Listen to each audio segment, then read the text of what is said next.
Thank you very much. And before I leave my section of questions for you, there's just one more question on net billing. There's been a complaint that the time lag for people who want to get on the program has been way too long. What's the timeline running at now, and is there any way you can work towards speeding that up? Well, I'm happy that you asked about net billing because there's a whole lot of confusion in the industry itself. Now the program is managed by the ministry, and the ministry grants licenses to any self-generator who wants to interconnect to the grid.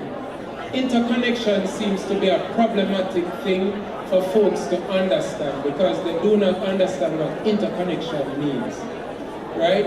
So once something is connected to another thing, it is technically interconnected.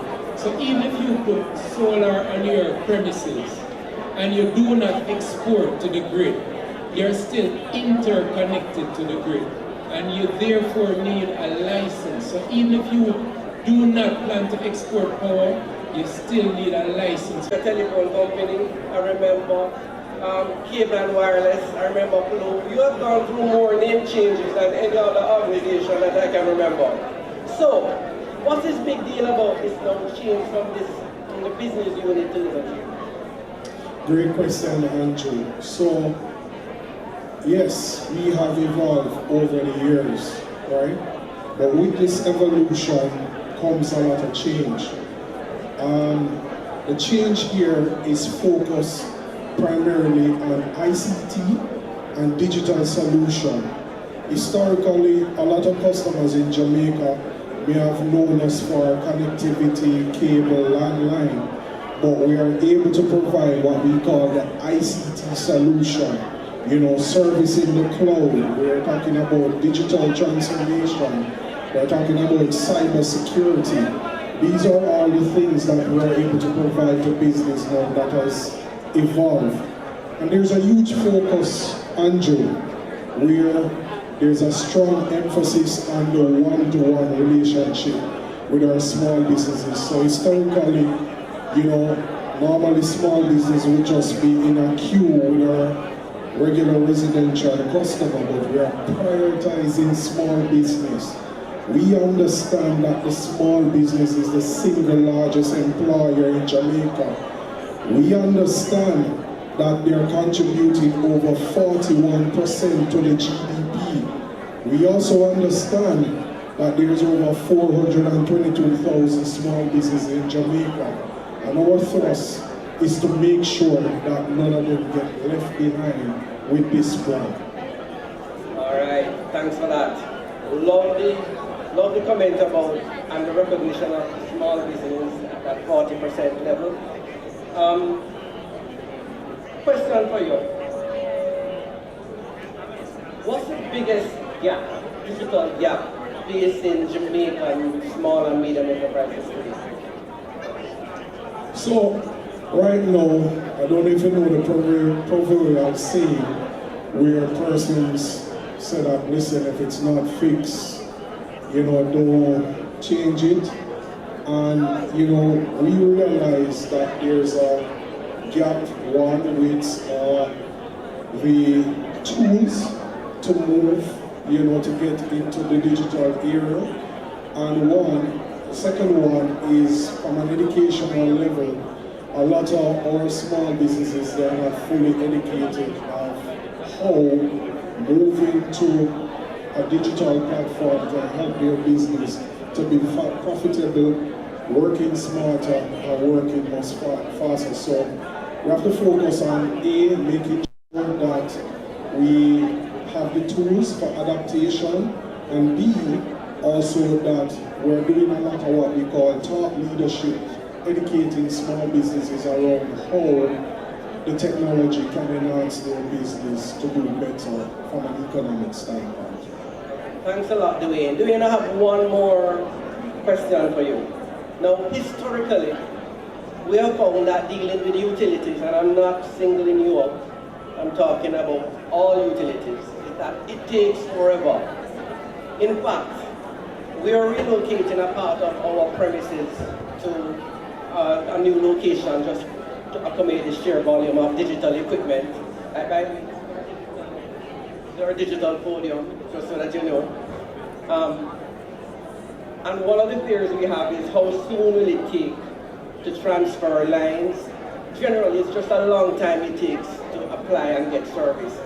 What has the improvement been like? What can we look forward to? So, historically, again, Anjo, we have to understand our past to know where we're going. And we recognize that there were gaps. So, as a part of our transformation, we have what we call SLAs, where you're able to get your relocation done within a 5 to 7 day window. And how you get that done, Andrew, is not just calling through a call center queue. So today, the small business can attest that, if they are moving or they have a challenge, they have a dedicated account manager, and he's right over there. His name is Rushing Clark. Clark, where he's able to move things and get things moving through the system much faster. So what we have done, Andrew, going forward is where we assign account manager to small businesses so that they can get things moving faster and have a one-to-one relationship. If your head hurts you, if you're having any pain points, there is a point person to move the needle for you within Liberty Business. That's our commitment, and that's what we have been doing. The same might be true for electricity, so I'm going to jump in as well on that very same question. So the moment that you decide to make your move, you need to notify the utility of your intention. Oftentimes what we find is that customers wait until they are ready, and then that is the time that they call us, and we cannot turn around to meet that timeline. And I'll give you an example. So I am aware that the National Stadium is going to be upgraded, right? And I realize that based on the timeline that they're looking at, there's a big problem.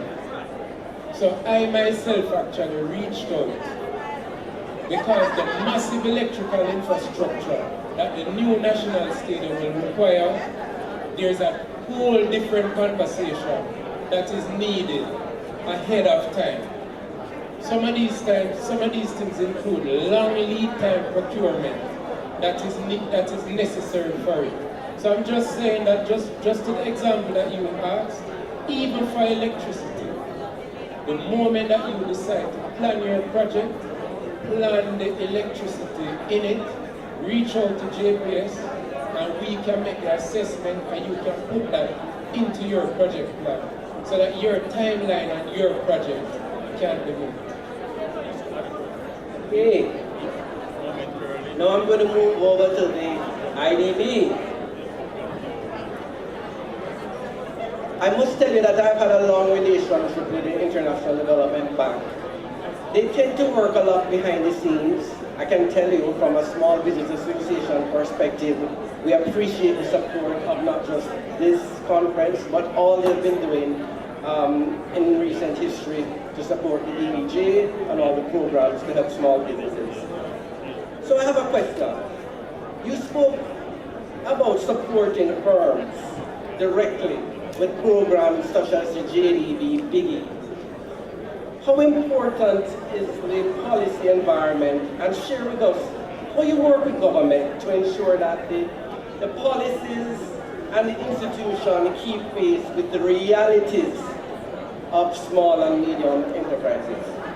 Thank you so much for this question, and I think it kind of echoes the sentiment of the panelists. What I'm getting here is that none of this support is necessarily most effective when targeted directly to firms, but I think it's the continuum of support that we could provide across the entire ecosystem, that's when it becomes most powerful. So I would have spoken, for example, about the vouchers that we provide, and the grants and the technical assistance. But I think underpinning all of this that we, oftentimes forget is that policy layer, is that regulatory layer. Businesses don't operate in a vacuum. They need predictability. They need a certain anticipation of trends. They need the regulatory framework, around them that could provide protection. So we have been working as well with the government of Jamaica, with the MIIC, the Ministry of Industry, Investment and Commerce, with the OPM as well. to ensure that the whole suite of regulation around how we support MSMEs is also robust. So we've helped to upgrade the MSME and entrepreneurship policy just recently, the services policy, the manufacturing strategy, and the growth inducement strategy. And I want to say that these are not just paper pushing exercises, but they really help, the regulators, the governments, the policymakers, us as financiers, to really understand what the small businesses need and to be able to respond to that with programs and policies and incentives that truly meet businesses where they are and allow them to grow and expand. So I just want to say that, the policy layer is not the sexiest always, but it is important, and it's important work that we also do here in Jamaica. Okay, thanks. And by the way, on behalf of every small and medium enterprise here today, I want to ask you a question. Can you give us a cheat sheet as to the best and fastest way to get funding for an idea, be it grant or any other support? What's the quickest route to this? So I'm going to give you 2 websites, so take note. Take note, please, everybody. This is real, this is money. So the first one is thinkbiggie.com, and Chris from the DBJ, who's sitting right in the front row, he is also the partner that you can reach out to. But this is the Biggie program that we support, and if you go on the website, you'll see periodically open calls for firms to get support in clustering, to get support from the DBJ in terms of vouchers. Another website that I'll give to you is competecaribbean.org. So this is a program, a regional program that we manage from the IDB, also providing support to private sector development across 13 countries in the Caribbean. Jamaica is also one of the eligible countries. They just closed, for example, a cluster call where businesses were eligible to up to $350,000 US to support clustering and firm level upgrading.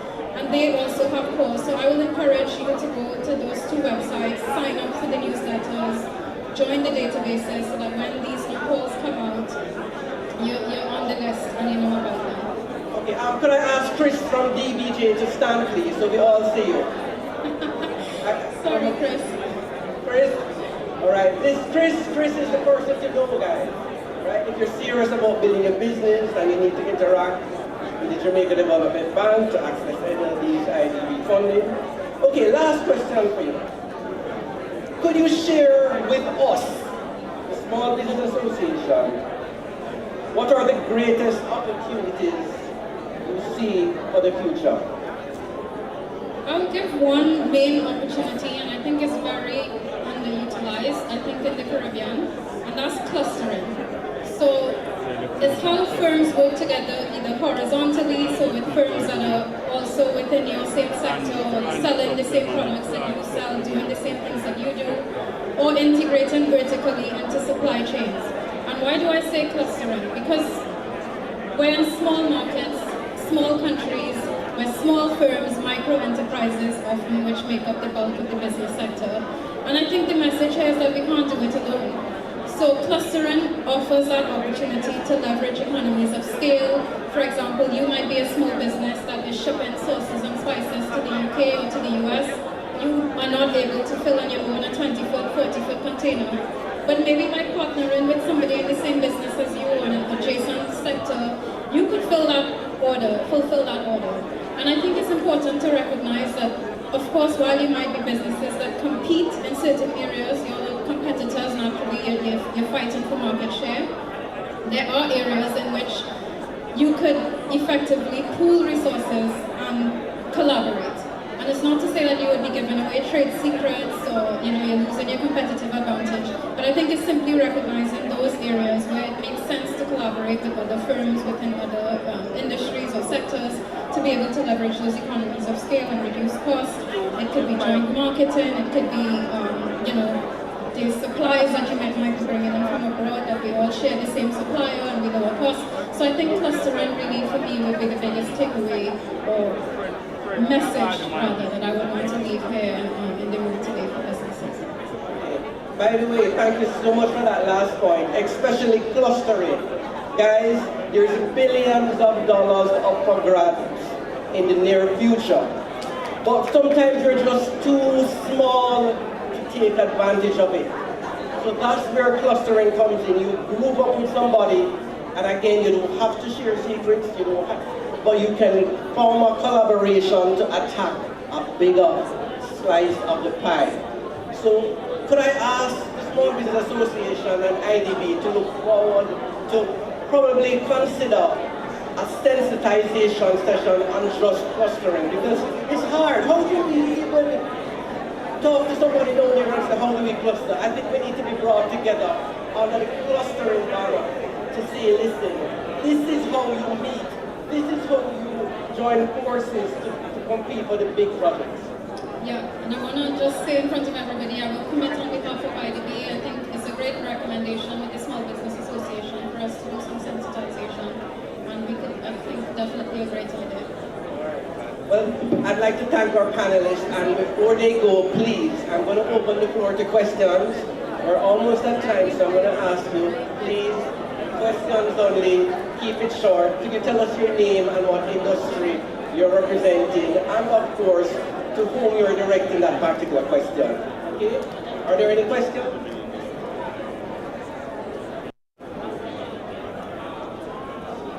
Oh boy. Just kidding. Oh, you know what? Okay. Whoa. Unusual, right? Any questions?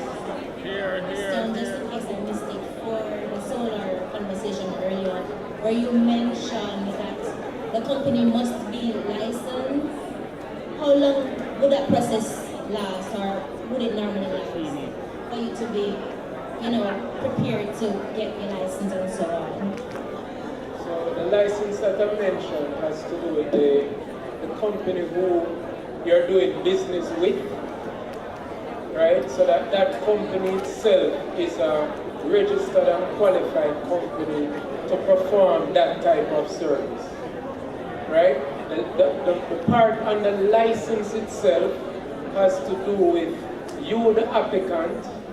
You need to get a license from MSET, well, it's now MET, Ministry of Energy, Transportation and Telecom, in order for you to interconnect to the grid.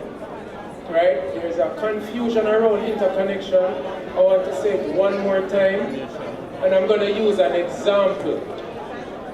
Now, there's a confusion about what off-grid means, and a lot of people in the industry are confusing off-grid. Now, off-grid means that you're not physically connected to the grid. Right? So it means that there's no connection in between yourself and the grid. Off-grid does not mean that you are exporting no power to JPS. Now you, for example, if you have a private farm, you are allowed to have a motor vehicle, for example, and that motor vehicle can operate on the farm. And you do not necessarily need a license to operate that vehicle. But the minute you go on the road, you have to have a license to operate in the framework of what the laws and the regulation affords.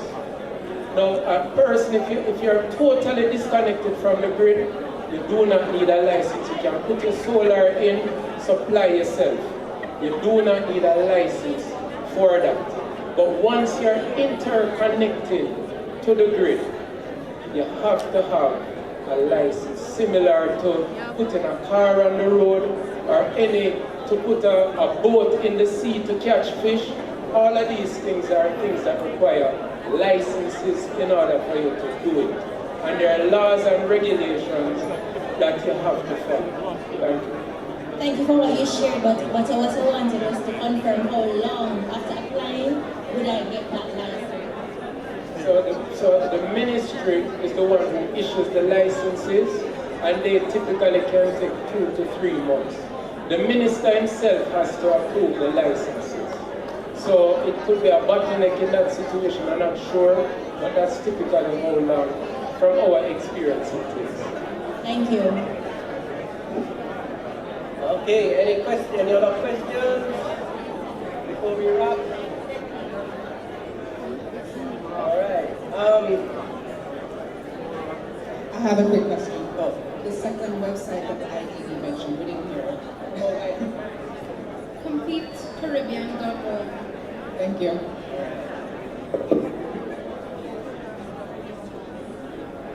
So, if I may, I'd like to ask the panel to just answer one quick question, which is some urgent and quick takeaways that you can actually leave here with today. So, to all of my panelists, I wanted to share with our SMEs here what are some urgent, immediate takeaways they can employ right now to help build their business.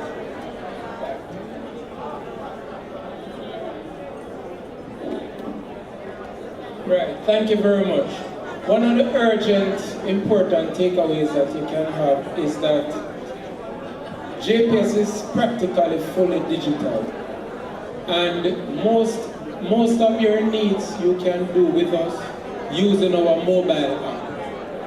So we have our team here. If you're not familiar with it, with the app and all the benefits, pretty much everything, it's a virtual office and a virtual enterprise. And you're welcome to use it. My other takeaway for you is that collaboration is the key. And all of us have to collaborate to get through this thing. We saw it with Melissa, and if we didn't have strategic partnerships, particularly even with small businesses, we still would be out there now planting poles and trying to restore the system. So my biggest takeaway for you is that JPS is not an enemy of the state as it relates to renewable energy. What we want is for renewable energy to be done responsibly so that everybody benefits. Not just those who can afford to install it first, but even the persons who cannot afford to install it. Thank you. All right, so some quick takeaways from Liberty Business is that if you're a small business, whether you're a barber shop, whether you're a doctor's office, a law firm, we want nobody to be left behind.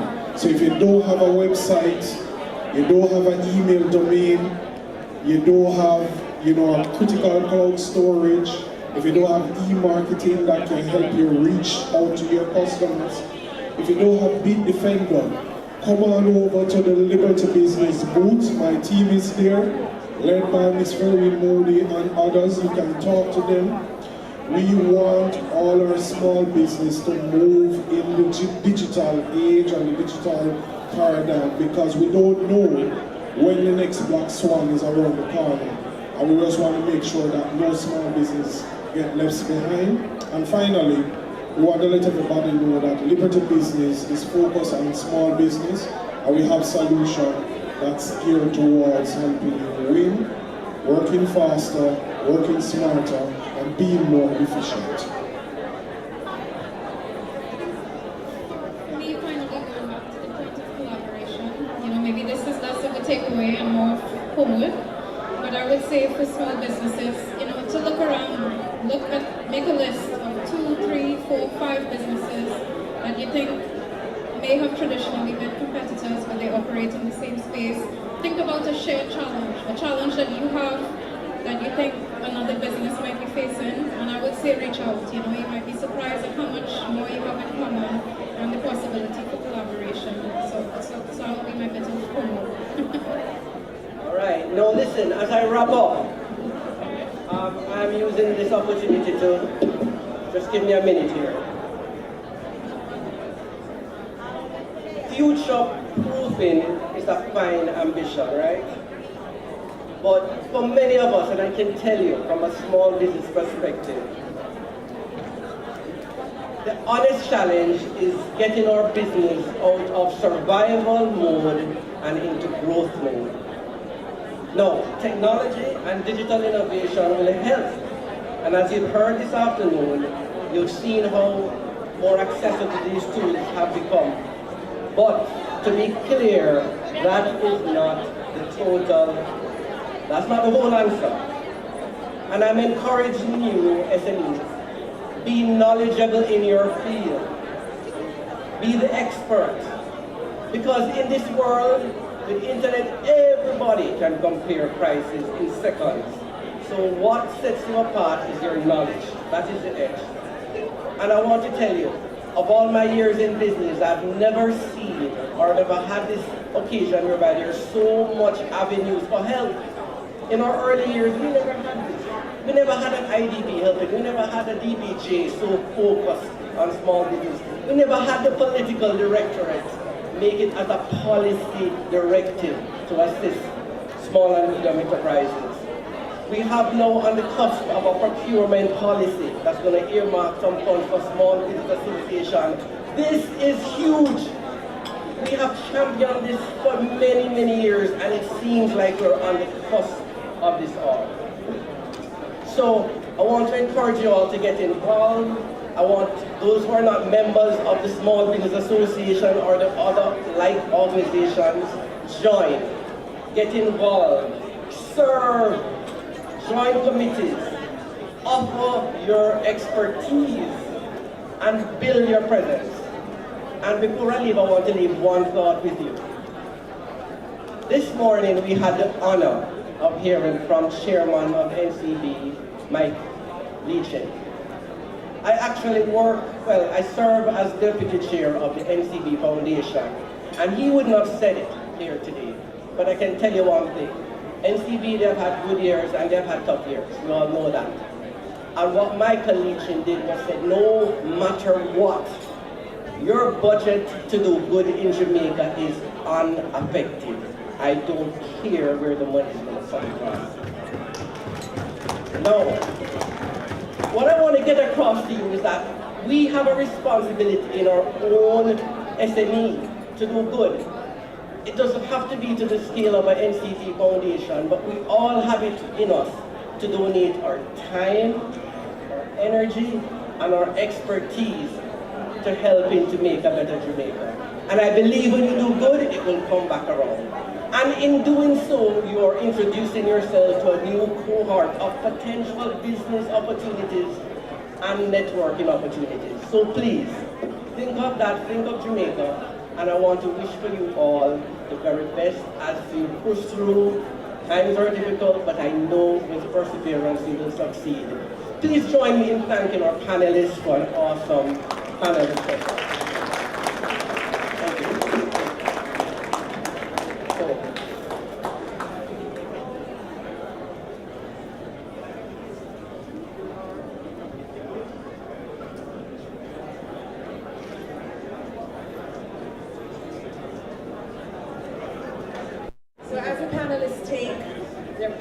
And so on. I just need everybody to do like a really good reset. We need to set the energy and be refreshed and so on. So another very, very big round of applause for yourselves as well.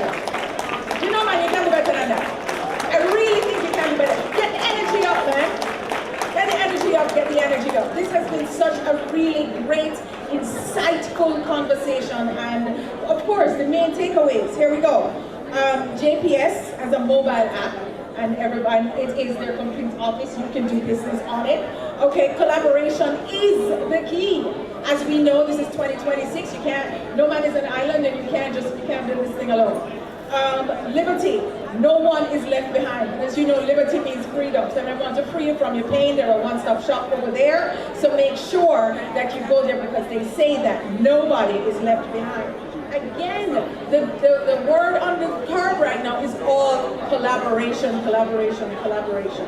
And of course, rounding up the end is be knowledgeable, be an expert. Make sure that you are indispensable in your field. For those of us ladies who are at a certain age right now, that is your competitive advantage, and that is how you are going to, you know, get to the next level. So, here we go. So, ladies and gentlemen, we've had an incredible day of learning and networking and discovering new opportunities. And if you listen to all of the buzz and excitement at the back of the room, you know that lots and lots of connections are being made. So, round of applause again for everybody who's making a connection, making a relationship, and of course, doing more of a business today, right? Okay, so Here's the next thing. If people don't know you exist, they can't buy from you. Is that correct? Right? Okay. If your story isn't being told, someone else's story will be. Is that correct? And if your brand isn't visible, your business risks become invisible. That is why your next presentation is one you will not want to miss, right? It is my undying pleasure to introduce to you Ms. Helen Nairn, who is the Direct Sales Supervisor of the SME unit at the RJR Gleaner Communications Group. Now, Ms. Nairn works closely with Jamaica's small and medium-sized businesses, helping them leverage the power of strategic marketing and media to increase visibility and build credibility, and of course, drive sustainable growth. So today she will share some valuable insights on how businesses can amplify their voice, connect with their ideal customers, and of course unlock new opportunities through effective communication and of course what? Advertising. So ladies and gentlemen, let's give a warm SBAJ welcome to Ms. Helen Nairn of the RJR Gleaner Communications Group. Ms. Nairn, the stage is all yours. No man, you can't do better than that. We're talking about marketing. Thank you. Good afternoon, everyone. All protocols observed. I am Tenny Miller, the Direct Sales Supervisor of the MSME unit of the RJR Data Communications Group. First of all, let me congratulate the SBAJ under the leadership of Mr. Garnet Reid, who is doing an excellent job of this growth and success and resilience conference here today. MSMEs are very powerful. How powerful are MSMEs? 425,000 MSMEs island-wide, 2,000 informal business operators, 90% of private sector jobs, $80 billion contribution to the government of Jamaica in tax revenues. MSMEs, you are the engine of Jamaica's economy. And what's the goal here of the SBAJ? Bringing informal businesses over to formal business owners. Stronger businesses, stronger Jamaica. Why does this matter? This really matters because it drives economic growth and innovation. It creates jobs and strengthens communities. It builds a more resilient and sustainable Jamaica. Formalization unlocks access to finance, markets, and more. So recognizing the importance of visibility to the MSME sector, the RJR Gleaner Communications Group, in partnership with the SBAJ, with our recently formed Direct Sales Unit, designed to serve the MSME sector, is taking action today. So we're introducing a heavily discounted integrated advertising packages rather, affordable, effective, and impactful. These offer special rates for MSMEs, maximum exposure across all platforms, designed to fit your budget and your goals, helping you compete and grow, not like a small business, but like a big business. Big exposure, small investment, big results. The RJR Gleaner Communications Group has the ecosystem to create exposure, to help you build brand awareness, to help you reach more customers, to help you increase sales, to help you strengthen your reputation, to help you grow your business sustainably. We want you to be seen, we want you to be heard, and we want you to be chosen. So the exposure that these small business or the integrated advertising packages offer for small business, it allows you exposure on all our platforms. That's print, both paper and online, television, radio, social media. One powerful strategy, unlimited possibilities, helping you stand out like a big business.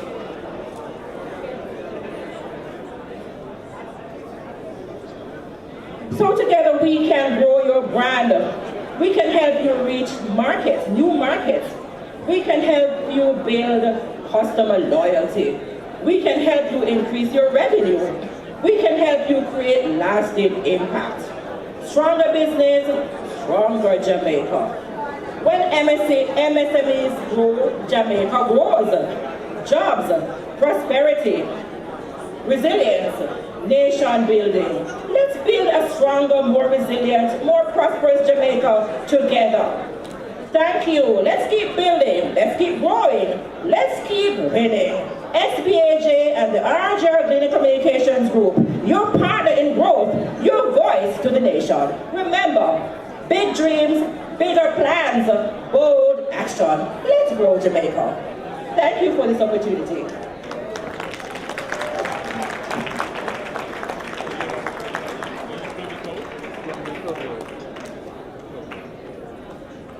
With a close like that, I really think you can do better. I really, really, really think you can do better from Ms. Nair. So, fortune favors bold, right? And of course, ambition has to find you working. It's all these things as we become prepared, as we become, what it is as we walk into our Jamaican-ness. And we understand that, as a true Jamaican, if an egg, we have to innovate. Every corner of the globe we are there. You know what I'm saying? So our next session is all about global opportunities, because you know that the world is bigger and much bigger than our borders. And of course we know this because of, legacies telling us that no man left behind, and we are all on social media and AI and all of these things. So the world is getting smaller and smaller and smaller. So the next customer, the next investor, the next strategic partner, the next life-changing opportunity may not be in Kingston, Montego Bay, or Mandeville, or even Negril. It may be in Toronto, London, Accra, New York, or even Dubai. So this is exactly what our next session is all about. Now, the global opportunities for SMMEs, expanding beyond borders through international partnerships, cultural business exchanges, trade missions, conferences, expos, and business networks. This session will challenge us to think globally, build internationally, and position Jamaican businesses to compete confidently on the world's stage. It is now my distinct pleasure to introduce our moderator, Miss Jacqueline Knight, Conference Events Director, Advice on Linkages Network, MSME Alliances with the SBAJ, and President of Top Class International Marketing Group. Her passion for connecting businesses to global opportunities makes her the ideal person to guide this important conversation. Please welcome Ms. Jacqueline Knight.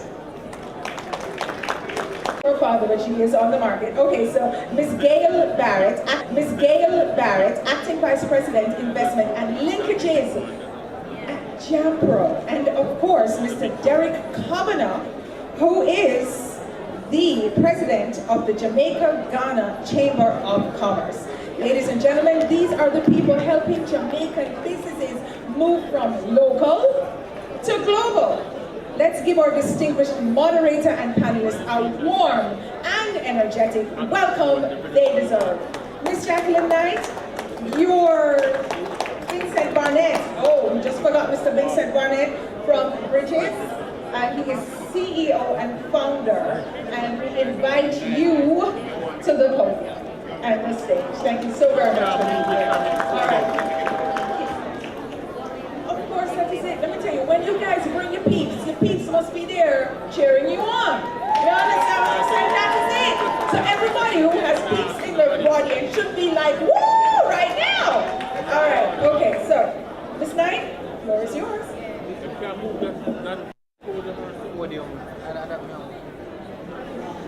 Thank you very much, Karen Booker, to our MC, Master of Ceremony. Please give her a round of applause, everyone. It's my distinct pleasure to extend a warm welcome on behalf of the Small Business Association of Jamaica.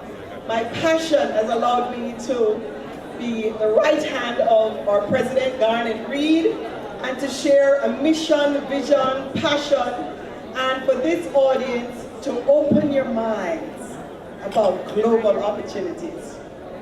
And we have already introduced the distinguished panel. President Reed, where are you? President Reed? Okay. At the end of this session, I did promise President Reed that we will unveil our manual for Small Business Association and how you can connect across the world. For the last 30 years, I've been truly blessed to work with Brand Jamaica in many ways, through the music, art, culture, sports, food, music, traveling the world with many of our embassies, our missions, trade missions, cultural exchange, artists such as Usain Bolt who travel the world. Nothing like Jamaica, Brand Jamaica. And so we have collectively put together one of the most dynamic teams led by the Small Business Association to share with you the opportunities as to the how. President Reed, come on down. A round of applause for President Reed, who has led this mission, and we have a full room. And President Reed, please come on stage. At this time, I invite him to join me to open this segment to make a special presentation as we unveil our wonderful SME manual that he's been working on hard. How many days? 5 days. Today, this is the first we unveil it. Please give President Reed a round of applause, and he's presenting to all our distinguished panel here.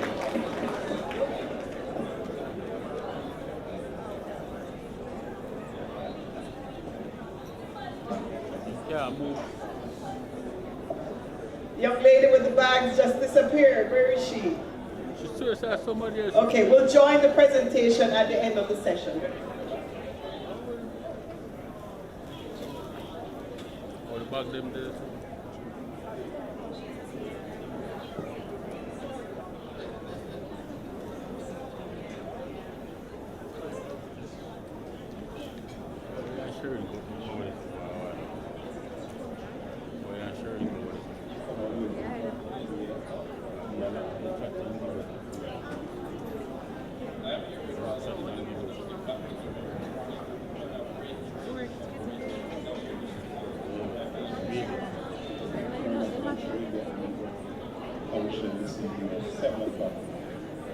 Okay, my big boss.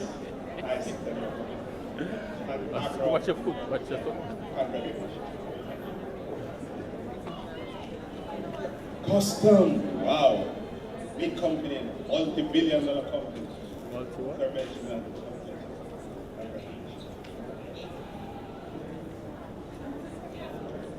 Jampro, oh boy. Big company. Big company. Hard investment, promotion, keep up with the work. You know, I always tell my small business company, Jamaica have 3 million people. And if you sell right, that's what I mean. you're getting rich. The export, North America, Canada, England, yes, you're competition.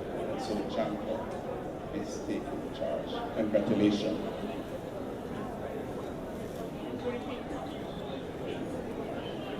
Ghana. Welcome. All the way from Ghana to be here. Okay, why? We're glad to be here. I feel like we are using the important work. So as we are championing and empowering small businesses, please put for Ghana to open the gateway for businesses to themselves. On behalf of the Board of Directors, the Board of Trustees, thank you for that. I wish you all the best.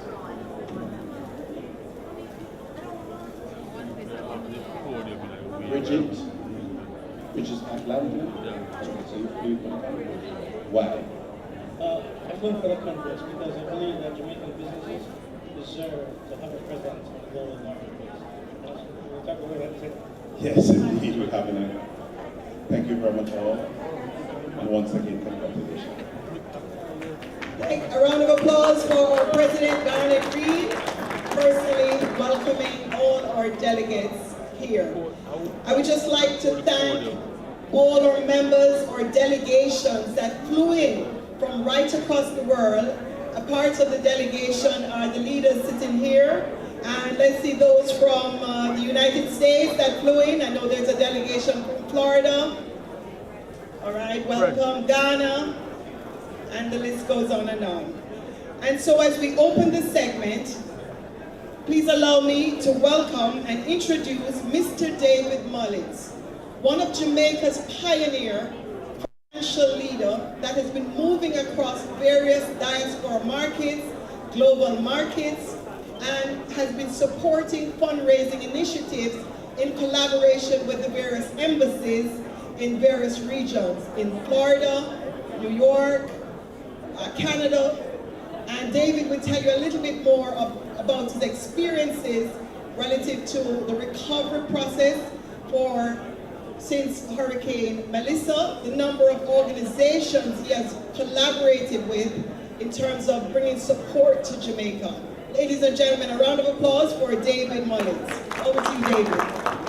Thank you very much for having me. I want to recognize every single MSME that's in the room, micro, small, medium-sized business. Because this is really for you. This is about you showcasing your products, your services, networking, and learning as well from those of us who may not be micro, small, or medium anymore, or those of us who want to invest in it to help you scale.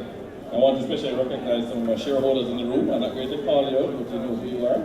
And I want to especially recognize Nathaniel Pete from the UK. Nathaniel and I served at the Jamaica Diaspora Advisory Board as the first future leaders representatives for the US, Canada, and UK. So we've been involved in this movement from 2006-07.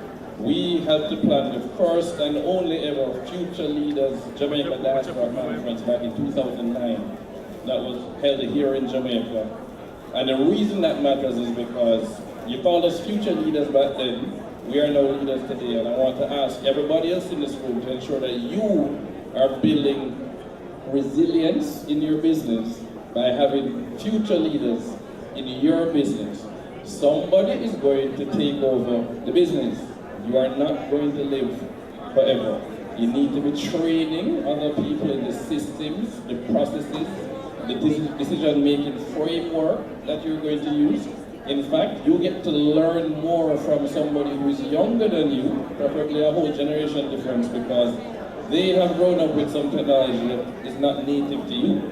So when I wanted to start doing a TikTok marketing strategy for our investment firm last year, we hired someone who was a 19-year-old in college studying marketing, and they wrote the TikTok marketing plan for us. And I'm born in 1981. I had somebody younger. So don't think that people are too young to learn from. Don't think that you need to judge a book by its cover because a person look a certain way, dress a certain way, or talk a certain way, that you can't learn from them. Don't think that because you are not worth as much as they are worth, that you can learn from them. We get to learn from every single person that we meet. So that's one of the most important things I want to leave with you guys.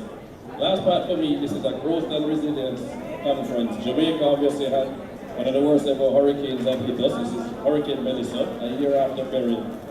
And it's important that we talk about resilience going forward with Jamaica. So we have to build back better, we need to build with resilience, and we want you to involve the diaspora. The diaspora doesn't want to just send more remittances, we don't want to just send donations. We don't want you to just call us when you need help. We have experiences to help your business expand. We have access to markets, we can open doors for you, and we want to invest in your business, but you have to be ready to accept capital, and that's where an organization like this is very helpful. Thank you. Thank you, David. And just to add to David's comments, certainly Jamaica hosts, well, the Caribbean Heritage Month happens in June every year across the United States. And each year I've had the privilege of working with several consulates, Jamaican organizations right across the United States, promoting, celebrating, inviting several small businesses to travel with delegations to be a part of the festival, the movement, the food, the art, And so this is an opportunity. I've been to China 5 times. I've taken about 50 delegations with me. And so it is very real. At this time, it's my pleasure to introduce another dynamo in the agricultural sector. And today we have several farmers inside our hall. Please, farmers, stand and be acknowledged. Come on, round of applause for the farmers in the house. All right, coming from across Jamaica. When you go to the restaurants in the United States, nothing but good Jamaican food. You see, we're traveling on the plane and Mr. Custom is going to tell us about that. We pack our little food and we're going to Jamaica. They love Jamaican food. So today, I introduce Mr. Vivian Scully, CEO of AgriInvest Corporation, to share with you mission vision of agriculture moving forward. All right, thank you, Jackie. And also, good afternoon, everyone. Thank you to the Small Business Association of Jamaica for convening this vibrant session and for championing the cause of small businesses for over 50 years and giving them a voice in this country. Our topic today, which I want to focus on, is going global. So let me tell you where we sit in that story. And I'm going to call out some of the members of this panel. Jumper is the one who finds the market. You're going to be hearing from Gail soon. While David is mobilizing diaspora capital and champions the cause around these opportunities. AgriInvest Corporation, which I represent, makes sure that there's something real for these opportunities to land on. Technically land. Because a proposal doesn't fail at the trade show, it doesn't fail at the project stage. It fails at the last mile, where land, logistics, and enterprise are concerned. And that's where we, AgriInvest, operate. So here's an interesting fact also about small business and global markets. Small is not the limitation, because no small farmer fills a container, but an agri-park does. And we have 10 agri-parks in the country, and over 12,000 acres of land, 600 farmers across the country. And what we're doing is consolidating these efforts, these production, and directing them to overseas market through exports. The timing for this event has never been better because there are a significant number of opportunities unfolding as we speak. Later this year, well, coming up is the Denver Agricultural Show at the end of this month, July 31 to August 2. There's the Caribbean Week of Agriculture taking place in September. There's the Food Sovereign Show that's taking place also in September. So there are lots of opportunities for small businesses to engage and to reach out. And what we're doing is building a pipeline of opportunities and packaging these for investors. So my message to the MEs here today, the bridge to global market is being built by companies like us. But institutions alone can build a bridge, but you as SMEs have to walk across it. You need to formalize, David mentioned it earlier, get certified, keep proper financials, and be ready, because the world is looking at Jamaica and the opportunities are there. Thank you. Thank you very much, Mr. Scully. And Mr. Scully has not yet told you about the $1.2 million that he rolled out, Mr. Scully, to the various farmers to support the recovery process, individuals, seeds that the AgriInvest has made available in collaboration with the Ministry of Agriculture, and certainly we've helped to hold hands and take missions and support systems throughout the world. It gives me great pleasure to introduce our next speaker. The Jamaica Customs Agency happens to be one of our platinum partners for this conference. The confidence that they have in the Small Business Association, the success, and the people every single day that make customs viable, with cars, shipping, and the list goes on and on. Please allow me to welcome the Acting CEO and Commissioner of Customs, Strategic Public Sector Executive, Customs and Trade Facilitation Leader, Policy and Tax Administration Expert. Ladies and gentlemen, no other than Mr. Kirk Benjamin in our midst today.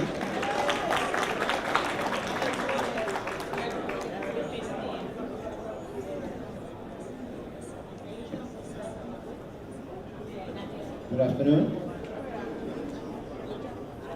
So, customs keep out of place here with all the businesses.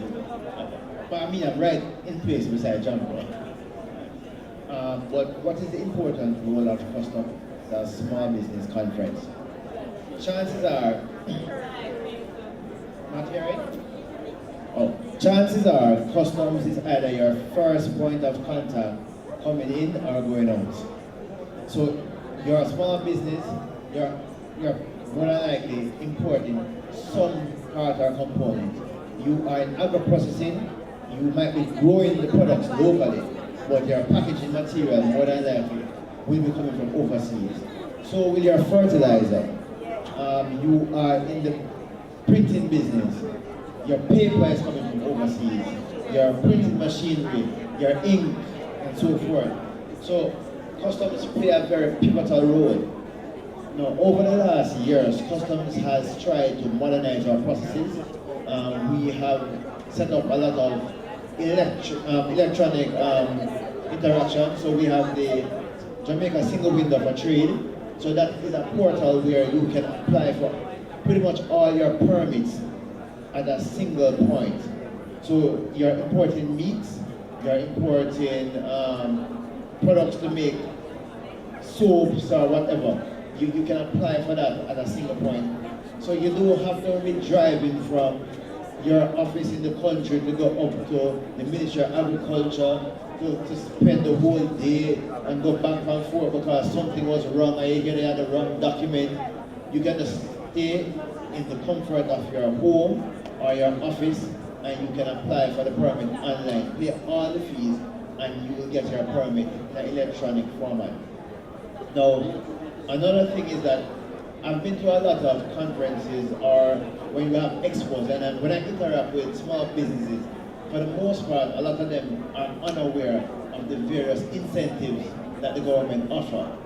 And in some cases, people think that incentives are limited only to large businesses, but that's not the case. So, let me ask, have most of you ever heard of the PIR, the Productive Input Relief? Well, I feel shame, only like 2 or 3 people. Keith, you don't count, you're a big businessman.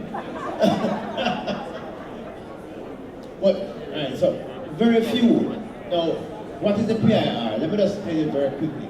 The PIR is the Productive Input Relief.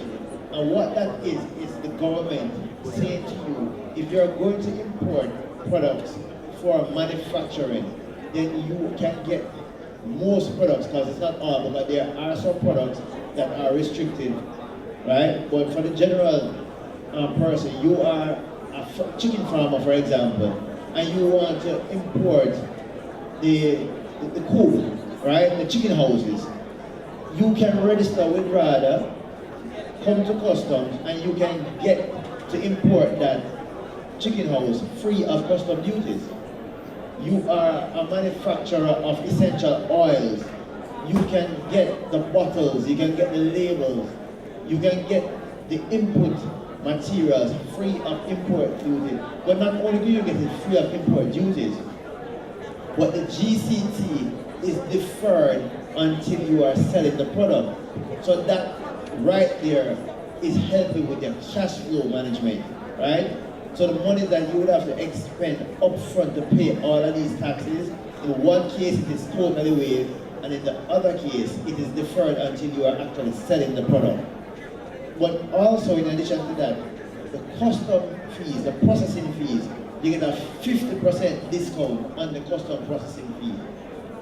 So I don't want anybody to leave here today and don't go over to the custom booth to find out more about the productive input relief. And I don't want anybody to leave here today to say, boy, government not doing anything for us and it is only for the quote-unquote big man. That is not the case. The incentives are there and they are there for everyone. So what you're going to do when you leave here, you're going to go over to where? And you're going to find out about the what? And for those who don't know, it's not just limited just to manufacturers, but there's also the PIR for the farmers, there's also for the creative industry, and you also have for hotels. And when we say hotels, we're not talking about just large hotels. It could be a small guest house, because you do have for the resort and cottage industry, right? So go over there, find out about the various incentives. You will be happy that you did. Thank you, Mr. Customs. And Customs is making it easy to be a partner for SME opportunities, to travel, for shipment. Mr. Customs, are you offering any special incentives to roll out discounts, packages for the SME sector? Mr. Customs, any special since the recovery? We're aware that since the hurricane, there has been a number of discounts available, offering incentives. So immediately following the hurricane, there were some incentives that were given by the government, but that has now expired. I mean, the truth is that you also want to ensure that your entrepreneurs can make some money. So we can have waivers in perpetuity. If everybody was able to import everything, then who would buy from all of you? You understand? So the government responded to the immediate need following the hurricane, but that has now elapsed. But as I said, there is the PIR and there are other benefits that are there that persons can take advantage of. You have the de minimis. We also have, and so let me add this. I'll give you one more important nugget. Jamaica is signatory to many trade agreements. Now, those trade agreements allow for persons to trade with those partners. So we have the CARICOM EPAC, the CARICOM EU, CARICOM UK. We have also agreements with DOMREP and some other, Colombia and so forth. But what that does is that you are able to import some items from those countries free of import duty. But more importantly, you are able to export to those markets duty-free. So earlier now, when President Reid was up here and he spoke to the fact that don't think about yourself as selling to us, the 3 million people in Jamaica, but think about the 500 million people that are in the EU. Because you are able to have duty-free access to those markets. So don't limit yourself to the possibility of only selling to people in Jamaica. You have a large diaspora that live in the UK. You have a lot, Brand Jamaica is a big brand. Don't discount that. Brand Jamaica is a big brand. So people, a lot of people only focus, you know what people ask me about the most? How can I get a car from the EU duty free? Them thinking about Benz and bit. No, you don't focus on that. Importing a car here is very good for the car dealers, right?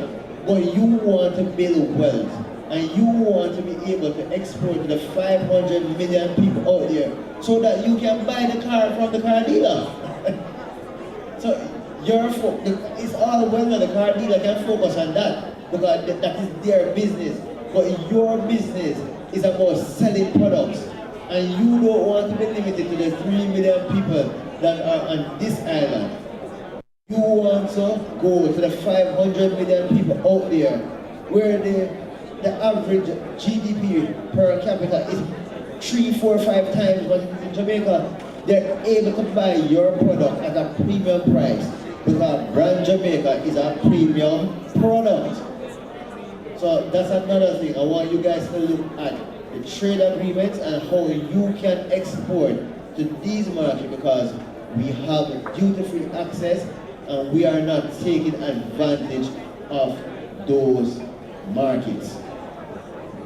A round of applause for our CEO, Mr. Kirk Benjamin. And he said, what did he say? We are not taking advantage of what is available for us.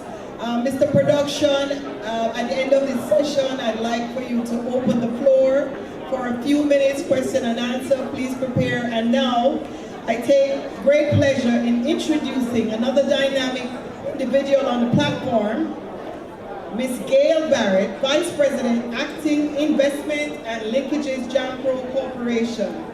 Ms. Gail Barrett serves as Acting Vice President for Linkages Division in Jampro. She first assumed this role November 2023 and continued to hold this office. It gives me great pleasure to introduce Gail, and now we'll share with you the missions, the trade missions, the opportunities that Jampro has facilitated, supporting various delegations, covering the cost, organizing the groups, coordinating the efforts in terms of having representation in different countries across the world. Please join me in welcoming Gail Barrett.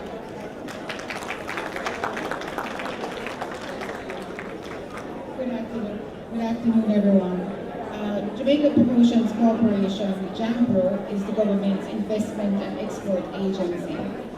And it's our mandate to seek investment in specific areas such as manufacturing, mining, logistics, tourism, global digital services, and agribusiness.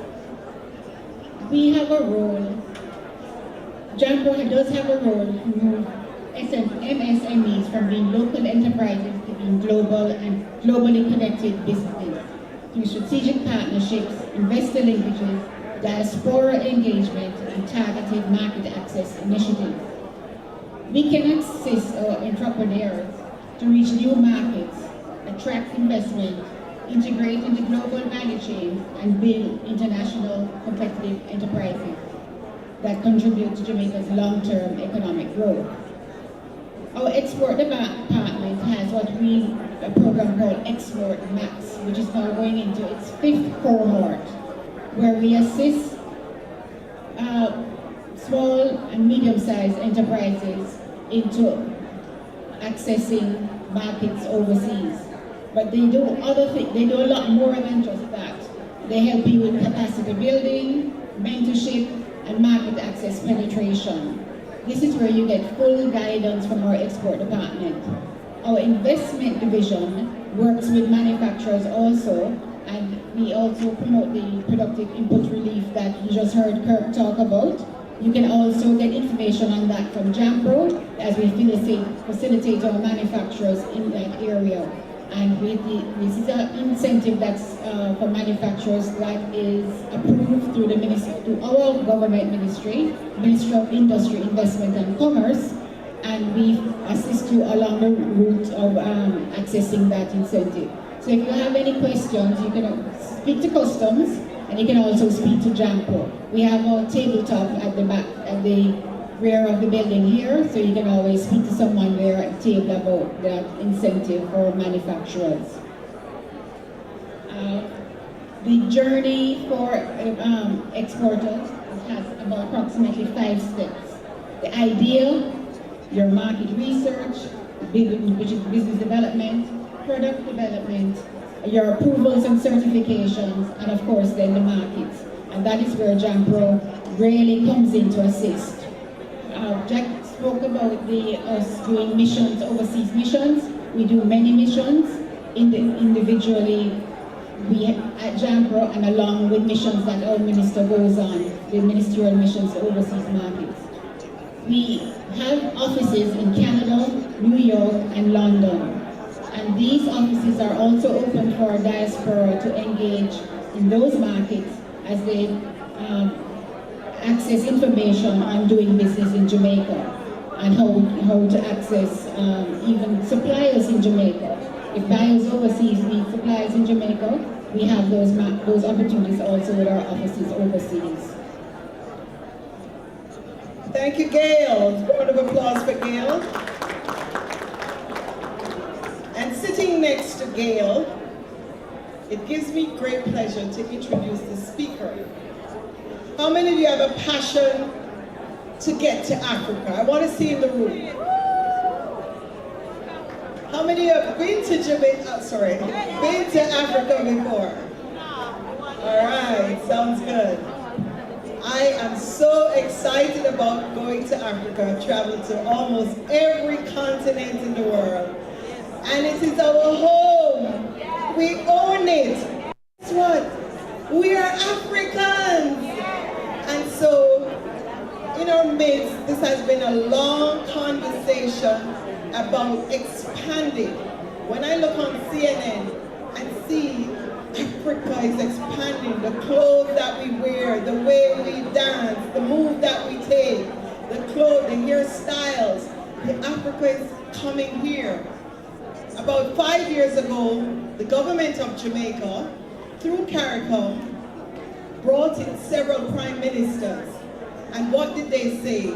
We are all one. So from the CARICOM level, we sanctioned the partnership and expansion of Africa and the region.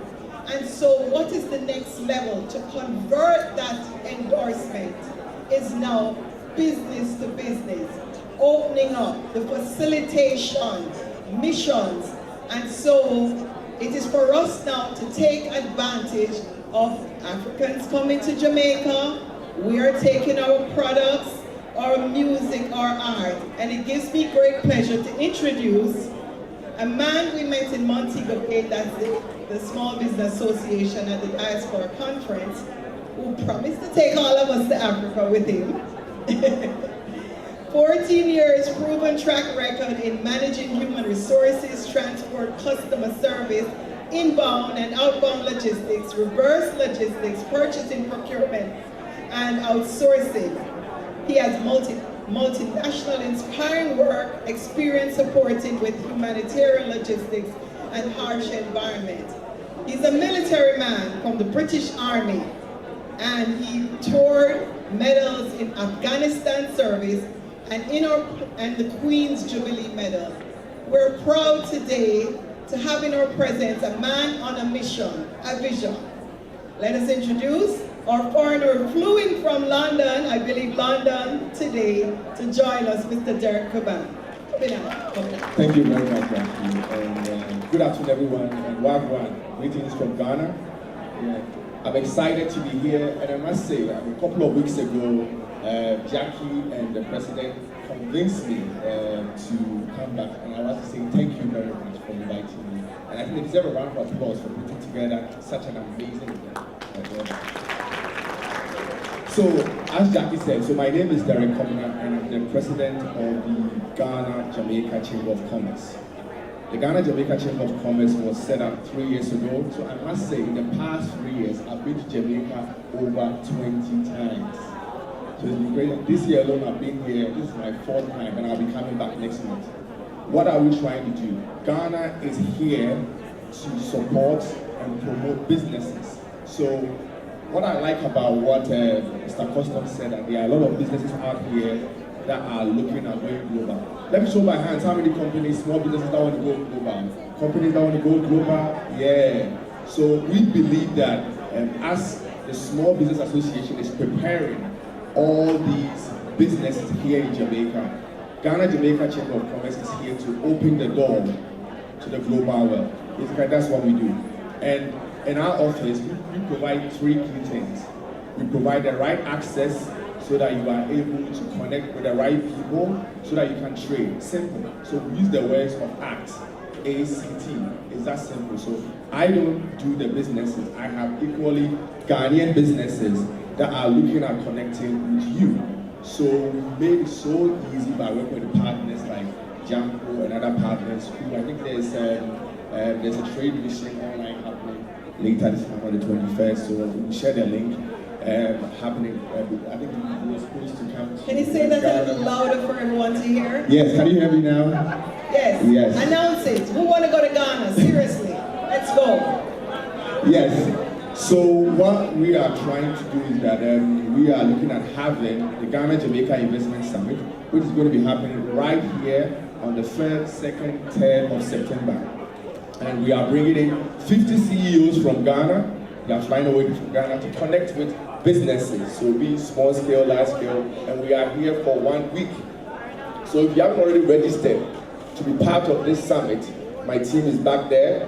Please do well to do so. And it's going to be exciting because once you are part of what we are trying to do, it's not just Ghana, we have Nigeria, we have Gambia, we have South Africa, there's a lot of African countries that are looking at doing business with Jamaica.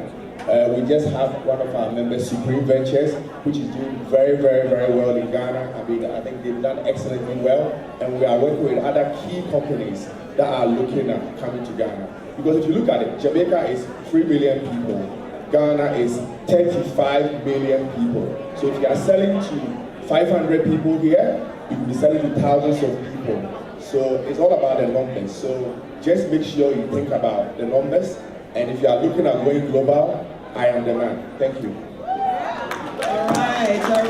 Sounds like you're all ready to go. And the next speaker in our audience today, before I introduce him, I want to introduce a lady. She is so dynamic. And when Rosie called me, she broke every barrier. She brought in a delegation from the United States and said, boy, I love what you're doing, Jackie. The small business, and she sent it out all over the world. She connected me to powerhouse gentleman. That powerhouse gentleman, her name is Pastor Rosie. Ross, please stand and be acknowledged. And she's an MC, a philanthropist, and she takes Jamaica. So talk to Rosie. If you want to go to the United States and be part of Caribbean Heritage Festival and anything with your food, she knows every single door. So she brought in a delegation. Say, let's wave your hands, those in the background. And this gentleman, the CEO of Briggs International, is with us to share with you his mission for collaboration and working with the Jamaican community on the international scale. Welcome.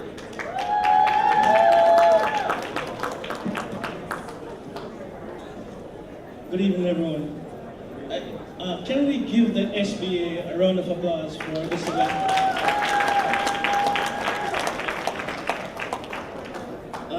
I sincerely want to thank them for allowing me to participate today. I am impressed by what is presented for these small businesses. I've been a small business owner since 12 years old, and I know the journey. And so this is a delight to see. I want to thank Miss Rosemary, Mr. Ruel Burford, who couldn't be here today, and Jackie, who has been working tirelessly to make this event happen. Again, thank all of you guys. Today I want to speak about the launch of Bridges coming to Jamaica. And with the launch, I want to paint this picture. We're not just launching another technology platform. I believe we're opening a door that will allow Jamaican businesses to have access to more customers, to have access to more technology that allows them to be able to compete in a marketplace that historically we haven't been able to compete in. We haven't been able to use the technology that first world countries have been using, and sometimes, unfortunately, it's not that the resources are not available. Many small businesses are not taking advantages of the services that are being provided. And like this panel right here, I couldn't say it any better than Mr. Customs. Jamaica is a premium brand, and we have seen from Bridges many companies that are not Jamaican profiting from that premium brand. And we wanted to give Jamaican businesses the ability to have direct access to the consumers in any country.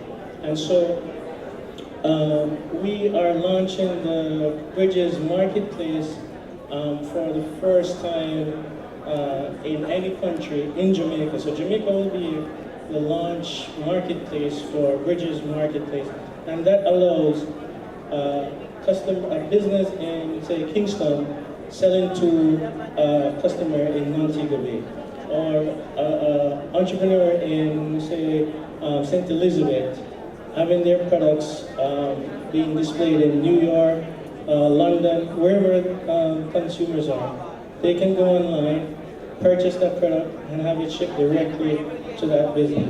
The business in Jamaica doesn't need to know anything about how do we figure out export, how do we figure out payment processing. We have built the logistics, the payment processing, the business management, all in one platform to make it available for Jamaican businesses to be able to have a presence online.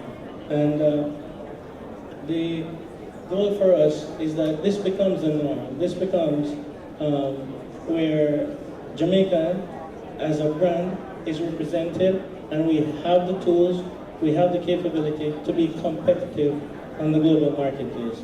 Our motto is bridging the gap between local businesses and customers, and that's what we want to do. We want to bridge the gap between Jamaica and the world. Thank you. Thank you. And so, ladies and gentlemen, this very distinguished panel of presenters who shared with you their product, their knowledge. The last two sessions I promised you, which is this one, and the next one that is going to talk to you about the incubator. We have been talking all day, and this is about you. This is about us as business persons, and we want to open the floor to ask questions to members, owners, partners, to this distinguished panel, to field questions. And we have two microphones here, left and right. Question to the distinguished panel on any of the opportunities that are available globally. Let's go, Stella, global. Okay, first question. Hi, how's everyone? This is a question. Introduce yourself. Oh yeah, you'd like to know? Okay. My name is Anya Simone, and I'm from Fastech Business Solutions. Now, I have a question for the lady from Jamco. How are you? Okay, so the clustering initiative that IDB mentioned a while back, I want to know how Jampro is furthering that initiative. And, you know, because you have the export market that you do have, how are entities coming to you and collectively exporting through the export conduits that you provide?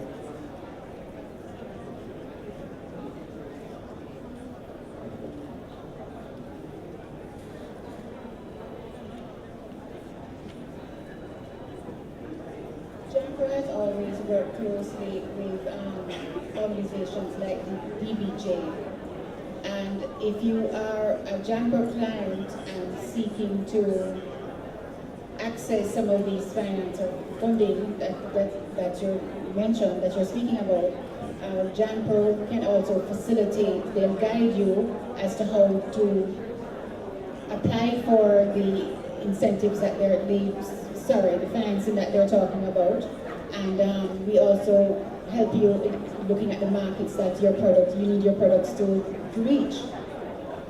We encourage you to do your market research before approaching Jamco on the markets you need to go to. Am I answering your question correct? Because you're getting Well, as I was actually referring to the clustering. So the clustering of entities. Oh, the clustering. Clustering, right. So for instance, different entities within one industry collectively coming to you. How do you facilitate that collaboration? Because I do believe there's some facilitation that's needed. We already do that, actually. Because yes, we already do that. So there are companies who have they do it just even for sending out the goods. Yes. Like putting together a container. Some persons can't afford to do a 20-foot container, so they cluster.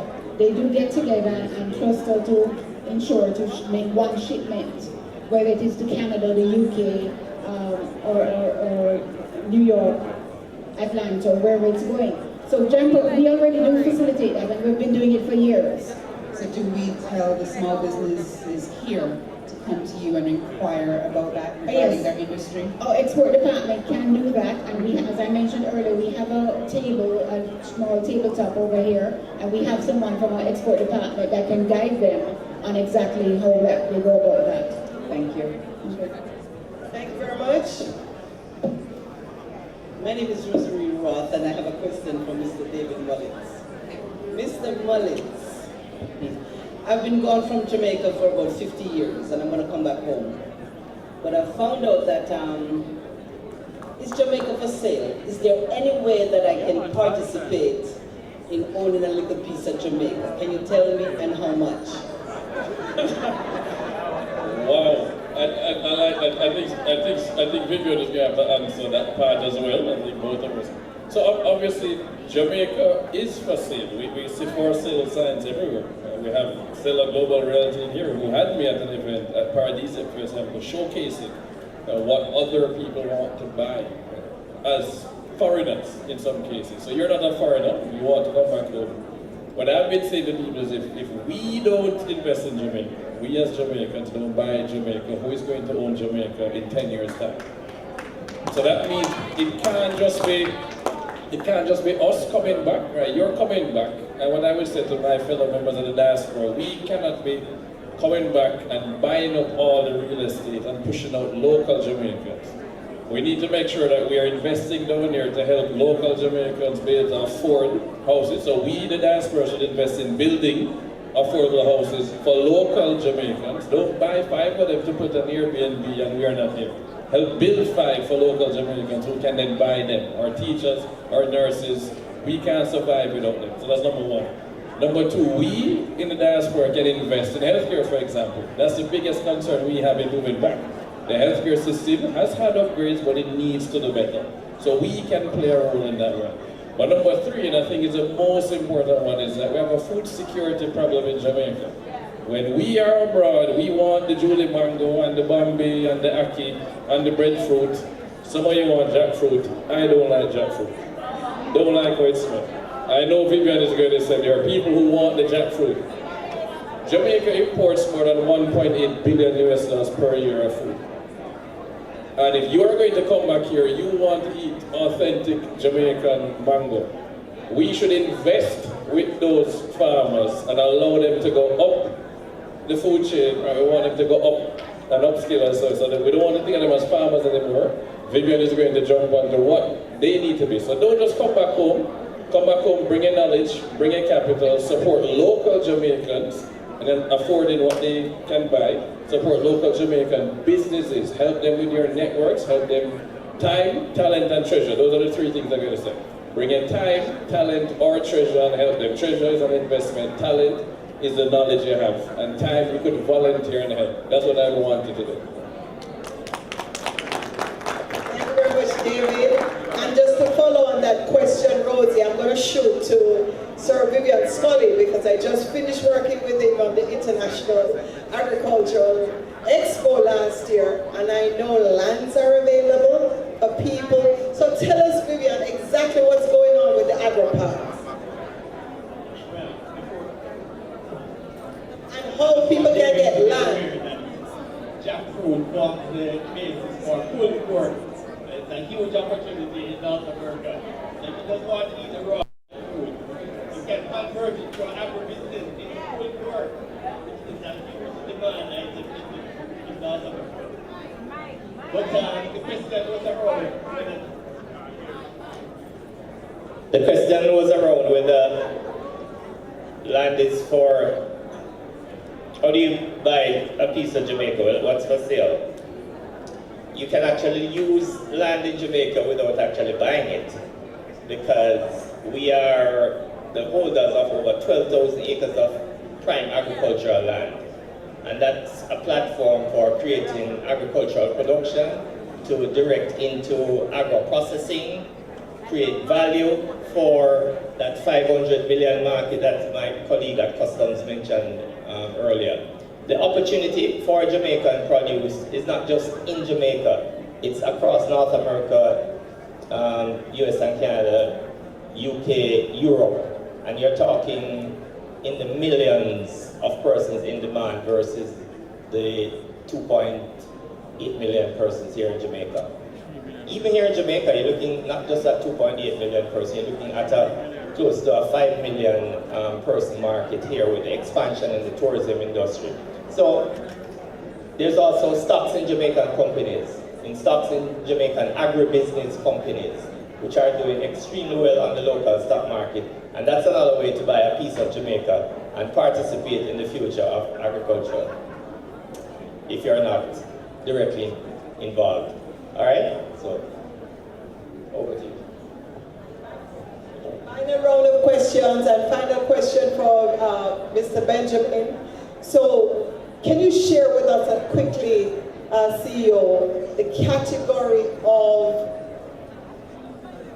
packaging that you have for export? For example, cars, the various groups, types of products. What are some of the incentives? In the hotel industry, there are certain discounts, certain waivers, when you're bringing in certain computers.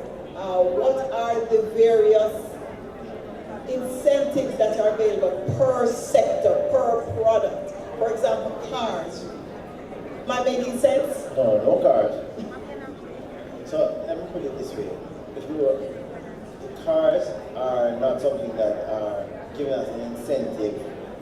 Persons who qualify under the EPA, the Economic Partnership Agreement, the trade agreement, can get that. But in terms of for the manufacturing sector, the small business sector, that's not one of the productive input.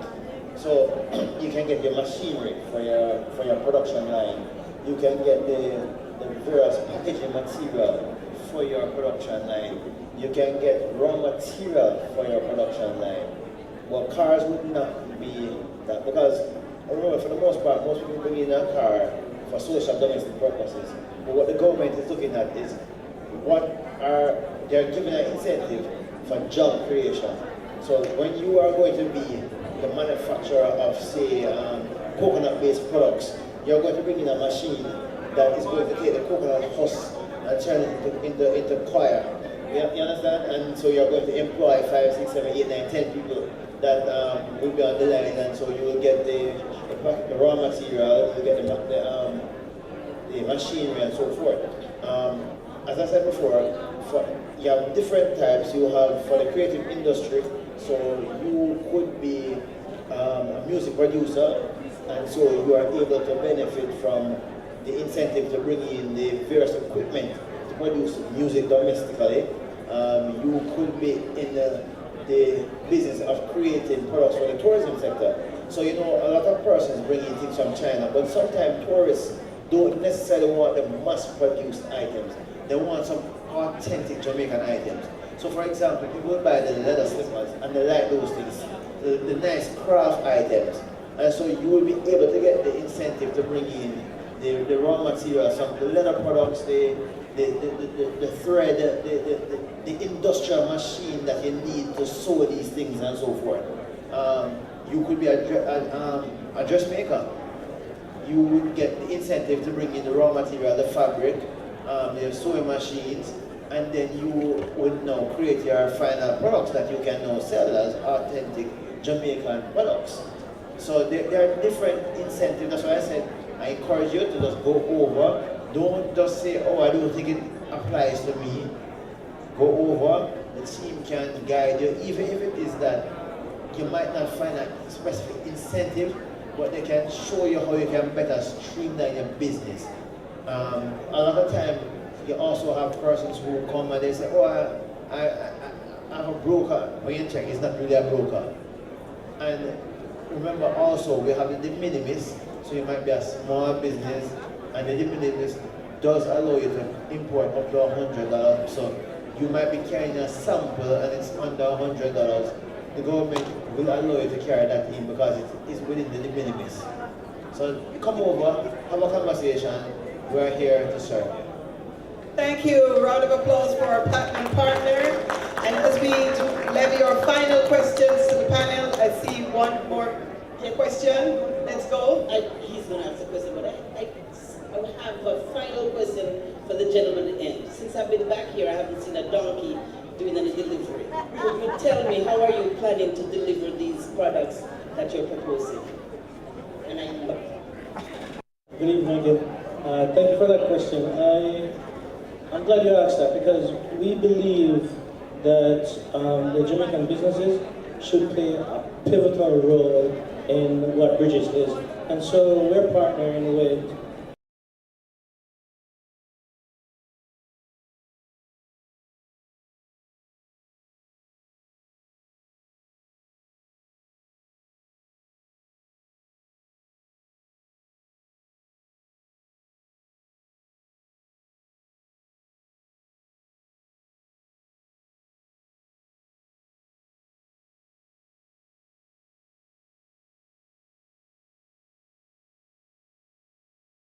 businesses. Okay, thank you. One final question in the audience. Two questions. Good afternoon, David Lawrence here from Monument Global. I just making a suggestion to all 6 panelists. When Mr. Customs asked who knew about the PIR, only 3 hands went up, which that's an indictment against you, Mr. Customs. You need to publish that more, because I've been in business for a long while, never heard about the PIR. Also, Mr. Agriculture, you're speaking about a lot of lands you have that can go into production. And there are a lot of farmers who are in need of land. Even overseas people are in need of land for cultivation, and they don't know where to get it. We could publicize that more. Because, you know, these are like 6 key sectors right here sitting on the platform. And you need to publicize your incentives more, and what can be used to improve business, to let them grow. We need to hear it. So publicize more. Come on, let's give a round of applause for that comment. And thank you, SBAJ, for this platform that we have provided. One such platform to share and understand. And don't forget, Mr. Customs has the entire team over there ready to ask questions. All our members, Agro-Invest team, they have their booth out there. The expert from the Agro Park, the technical experts are all in the room. The financial partners here, they're on hand. DBJ, CIBC, First Global, Barita, NCB, to tell you, to talk to you, to share with you. Don't hesitate to go see them, because in one room they're all here. And if you want to go to Ghana, he's sitting right in the midst. And I know I want to go to Ghana, so I'm going to talk to you. Final comments before we close this segment from Ghana. Oh, one more question over there. Good afternoon. My name is Roshane Simmons, and my business is Next Natural Juices. So I started this business.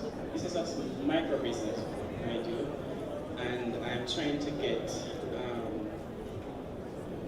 rent places for making the juices. Since the Prime Minister said a good while ago that he wants more natural and less sugar in our juices. Sorry. And I'm trying to build a business that manufactures juices from local products. And it's been a task for me. So I tried going to JBDC and trying to figure out how I can manufacture the juices there. However, there are challenges in getting spaces to rent, getting places to keep juice cool, and delivery. How can any of you or the panelists can help me in that? Okay, I think this is a good question for Mr. Scully, especially the AMC complex. And Althea, listen up for this one, sounds like you. Go ahead, Mr. Scully.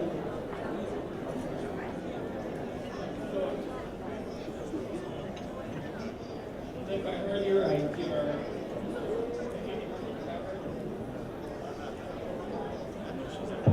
if I heard you right, you're working at the JBDC with your product, right? So that's a good start. You obviously are going to have to scale up that product. You say it's a juice. You need to find a distributor to get it out to the market. Somebody has to do the sales pitching to the stores where you want it carried, whether it be grocery stores or convenience stores. And then you build out your distribution from there. But we can talk offline afterwards. It's a bit more complex than that. You have to seek out every opportunity that presents itself and have a plan, have a number that you want to get to, and then keep building on that number going forward. All right, thank you. Any final comments from anyone on the platform? Yes, what I can say is about connectivity. So on the 30th of August, the delegation that we are bringing from Ghana will be trying out our chartered flights. So the flight coming will land in Kingston on the 31st, and there will be Jamaicans who want to go to Ghana can get on that flight and head back to Ghana as well. So we're going to get the tickets. Go see him. So for the very first time, we will have Ghanaians in Jamaica and Jamaicans in Ghana for 5-6 days, and then we swap. So I just want to say. Wow, big one. And after that, we are looking at starting direct flights from Accra to Kingston, maybe once a month, depending on how it goes. So it's looking good. Thank you. Great. And to our distinguished panelists, thank you so much, everyone, for listening. It's been our pleasure, and sincerely hope that it's been a robust information, engagement of you for all of you here today. And thank you to our panelists. We're pleased to have had you today. Thank you. And the next round will be our incubator session, and that will include our team from Small Business Association collaboration with the accelerators. Thank you so much. One moment.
You know what? I want to say hello, Mr. Keith Collister, representing the Jamaica Chamber of Commerce. I hope that you have a good report to give.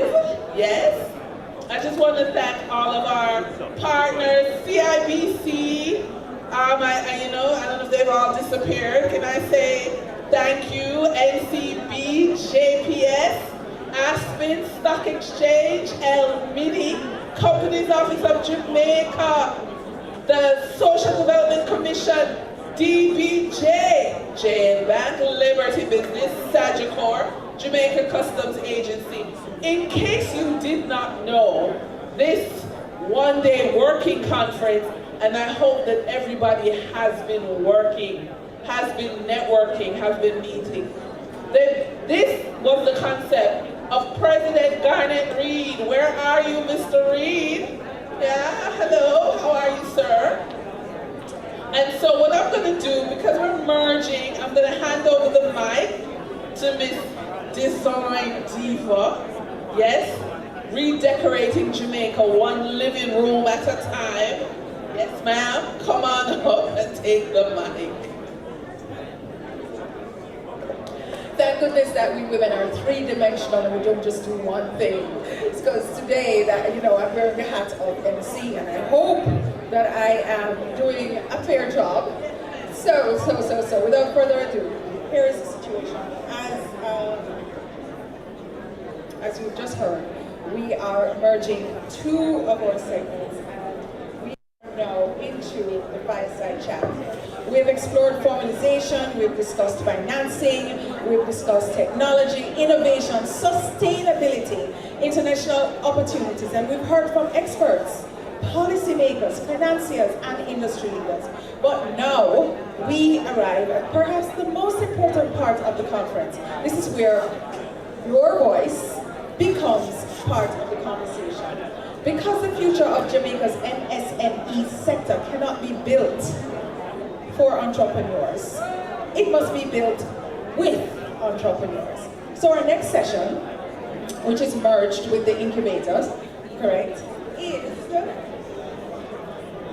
designed to be honest, interactive, solution-driven, and it's an opportunity to ask questions, to share your experiences and raise your challenges, and of course engage directly with leaders who are helping to shape the future of business in Jamaica. So, welcome to our fireside chat with the members and audience participation.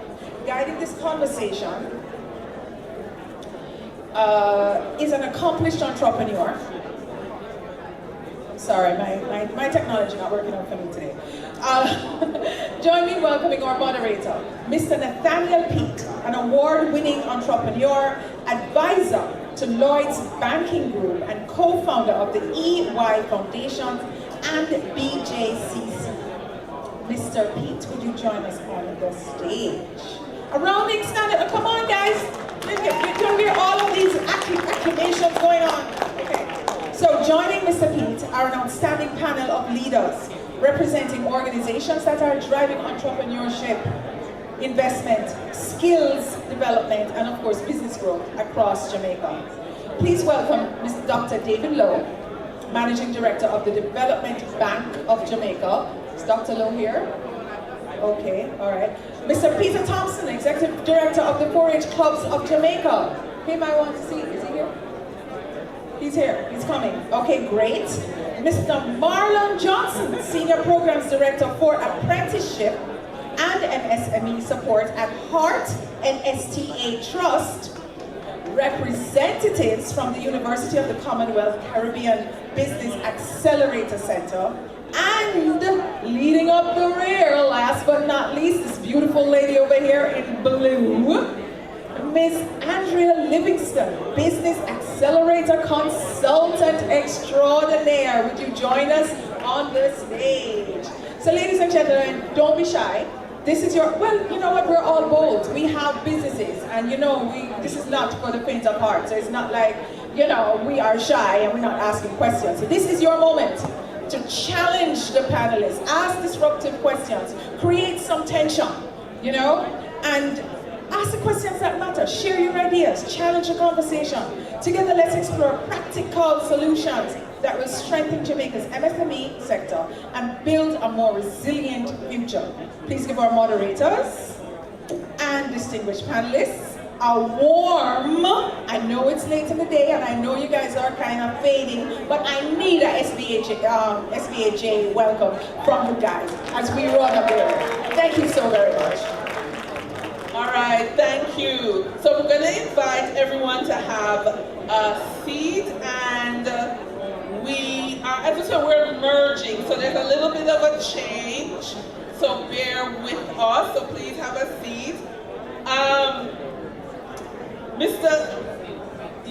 So we're gonna give so the timer is not up, but I would like to say that everyone has 5 minutes, and then I'll ask questions. Welcome, Mr. Pete. I'm sorry, Mr. Pete, welcome. All right, so we will start, take a mic, and you have 5 minutes on the floor, and then we will open the floor to questions. I will also be asking questions. So I'm going to be also timekeeper.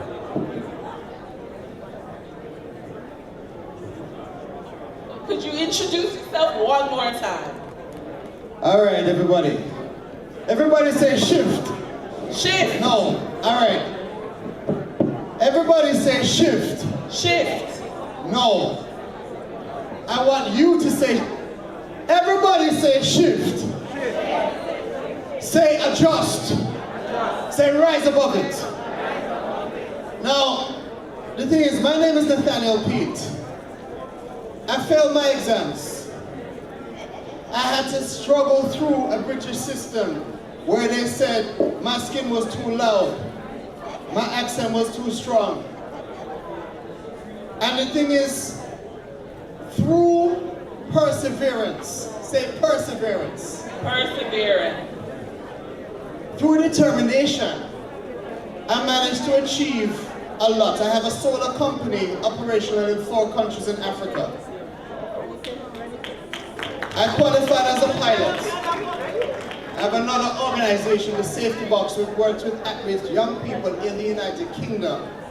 And I advise the largest bank in the United Kingdom, the retail bank, Lloyds Banking Group. Now, the reason why I have begun this way is because we're at the end of the day. And as entrepreneurs, sometimes we get tired. Do we get tired as entrepreneurs? Put your hands up if you do. All right, I need the power and the energy to be in this last session because we're speaking about collaboration, we're speaking about connectivity, we're speaking about connectivity of industries for growth. Say growth. Growth. Can I get people to say shh in the room? Because this session is about how we are gonna connect the dots and move forward. So I would like to then just introduce some of the panelists that are here today. We have Damian Phillips, the youth advocate from the University of the Commonwealth Caribbean Business Accelerator Center. Please, can you give him a round of applause, please? And he'll share some comments shortly. We have Ms. Andrea Livingston from the Business Accelerator, and she is a consultant within that space. Give her a round of applause, please. We have Dr. Dick. No. Dr. David goes not here. No, okay, so I'm Denise Williams, second vice president. I'm also the CEO and founder of Financially Focused Consulting. Wonderful, thank you very much. Give her a round of applause, please. And I'm Marlon Johnson, Heart and Estate Trust. And so this panel, we are going to turn up the temperature in terms of the room, and I want people to ask questions, and I'm going to be directing questions directly to the panelists. The first question I'm going to ask, what does connecting industries for growth mean to you? And can I get, please, Just a short answer of 2 minutes per person. What does connected industries for growth mean to you? Okay, so I think this is an example. So putting networking events together that brings out the business ecosystem. When you talk to a lawyer, you hear about the legal stuff. When you talk to an accountant, you hear about the accounting stuff. But business is encompassing technology, legal, accounting, compliance, sales, customer service, the property that you want to own. So there's real estate. There are so many moving pieces that touch different industries. If you are able to put them all together, you make your business more valuable and you create wealth for yourself. Thank you very much. Just move down one by one. Just 2 minutes, please. Thanks. Okay. Greetings. So collaboration is often the fastest, most reliable, consistent avenue for growth and profit. So one thing that I would share is that in every sector, however different they may be, collaboration is essential, most definitely. And how you explore that through your business relationships, when you tend to depend on collaboration, of course, that's not efficient. However, once it's explored to its fullest capacity, it can produce, of course, revenue over a long period of time. Yeah, thank you. So from where I sit, a trained, certified, agile labor force is that tissue. A trained, certified, agile labor force is that tissue that connects every sector, every business. Now, it's important for you as a business owner to know that you need to plug into that labor force. Ensure your existing labor force continues to grow through training and certification, because think about it as a circle. When your labor force and your labor pool is trained, certified, they become more efficient. With that efficiency, you need more productivity. With that productivity, you need more profit.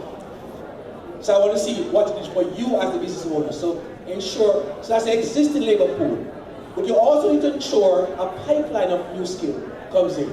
So think about it from two pillars. One, how can I upskill and continue to upskill my existing labor pool to ensure productivity, efficiency, profit? And how can I build that pipeline to ensure that new entrants, new knowledge, new persons have that bridge between school and work? Thank you very much, Marlon. And the last comment, please, from Andrew. Thank you very much. Thank you very much. My perspective is that of a consultant since 1990.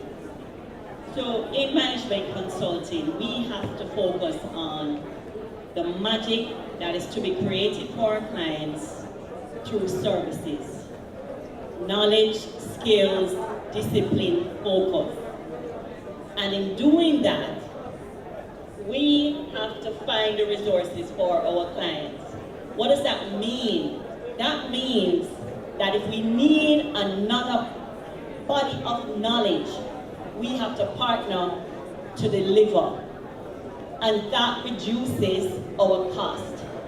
So because we don't have to recruit and own the cost of that knowledge, instead we partner with a firm that's doing the same services that we need. And that creates value fast. How do you create today and yesterday the magic of business, revenue assurance, and revenue protection is through good, fast, timely. Always the same. Good, fast, timely. It's the same for all of us in any industry. And to partner with the right people at the right timing will only make your business stronger. Thank you. These are very powerful reflections. I mean, we're talking about upskilling. So if you look at it from the perspective of Heart, NTA, all right, the first one was the skills. How many people in the room have a skill? Put your hand up. Right, now, if you're connecting then, and you've got that skill, but you don't have the speed to do it, we're here in partnership.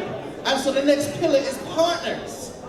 Now, it's not being scared to let your product go.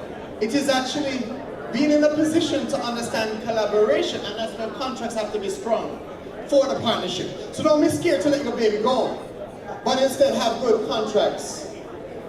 I want to welcome also to the panel Mr. Peter Thompson, the Executive Director at 4H Clubs. Can you please give him a round of applause, please? And so I'm gonna direct my first question, then the question for Mr. Thompson. What role would you say investors play in encouraging innovation across multiple industries? Wow, that's a tough one, but I think investors play a critical role. I think more can be done though, because young people are hungry for knowledge and they want to see innovations, they want to see changes that are reflecting in the types of activities that they're doing. And so the computers, the cell phones, and those sorts of gadgets, they want to use them to make solutions to problems. So I think investors need to reach out to these persons more vigorously in terms of getting them to understand that opportunities are out there for them and that they want the knowledge. They are hungry for skills, they are hungry for knowledge, and they just want to connect with investors to get that directions that they need to expand on what they are doing. Thank you. Now, the question is, how would a micro business connect effectively with a small business?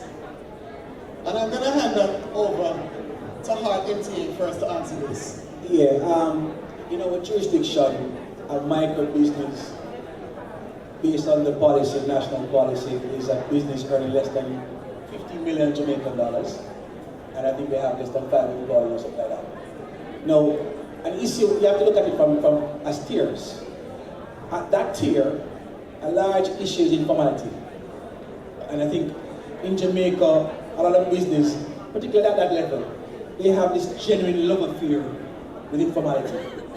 And I use it because it's a genuine love. They think that the minute they become formal, the taxman or whatever it is, in our programs at the trust, we let them understand how can you leverage this formality. So you get, it costs you this amount to become formal, but what do you get back from that?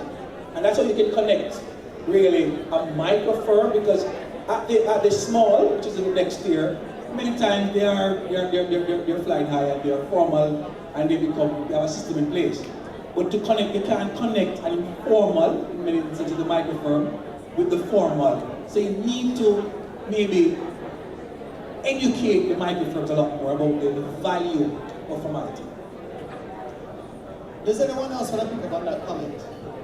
How does a micro entrepreneur connect with a more established small business? How are you going to meet a business? How do they begin the trade? How do you begin the collaboration? So I'm going to say, I want us to look brutally hard at ourselves and ask yourself a question. Are you worthy of a connection?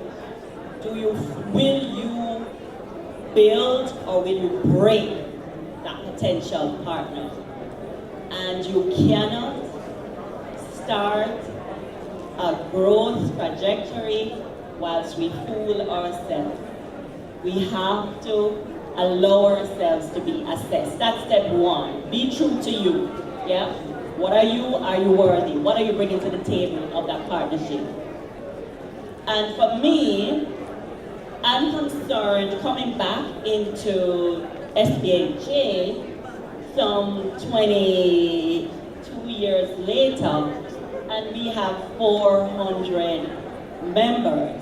700 members out of 425,000 1,000 firms in Jamaica. Join a network. No network will be perfect. There are many associations. Join one related to your profession or one related to your choice activity like business. But join even a church club. But join a network, learn how to partner, receive criticisms and work to change. It hurts when people criticize your baby called your business. And I beg to differ that it's not about formality or informality. It's about an entrepreneurship mindset. You're taking a risk, and anyone that partners with you is taking a risk with you. Are you worthy? So when you do determine that you are worthy and you find that partner in any organization, you have to be able to assess what's the opportunity I want to see through this partnership and what do I need to give up to get. We enter a partnership expecting to get full stop. But what do I bring to the table? What will take place when 1 + 1 is combined? What do we expect to see and how do we measure it? I think those are the conversations you have, and then you determine when you're ready to say, I have a proposal for you. And let's be real. Starting a relationship with anybody or any entity is difficult, so you're going to have to carefully think about it. It has to be carefully thought about and discussed. And then you determine what the terms are. You talk about the legal terms, that's real, right? You talk about using innovation, that's real. ChatGPT's power is real.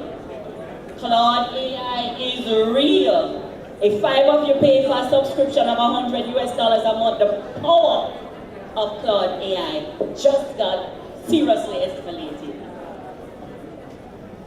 Okay, so that is a perspective. I want to build on that perspective. So Andrea talks about micro partner with small being, are you worthy?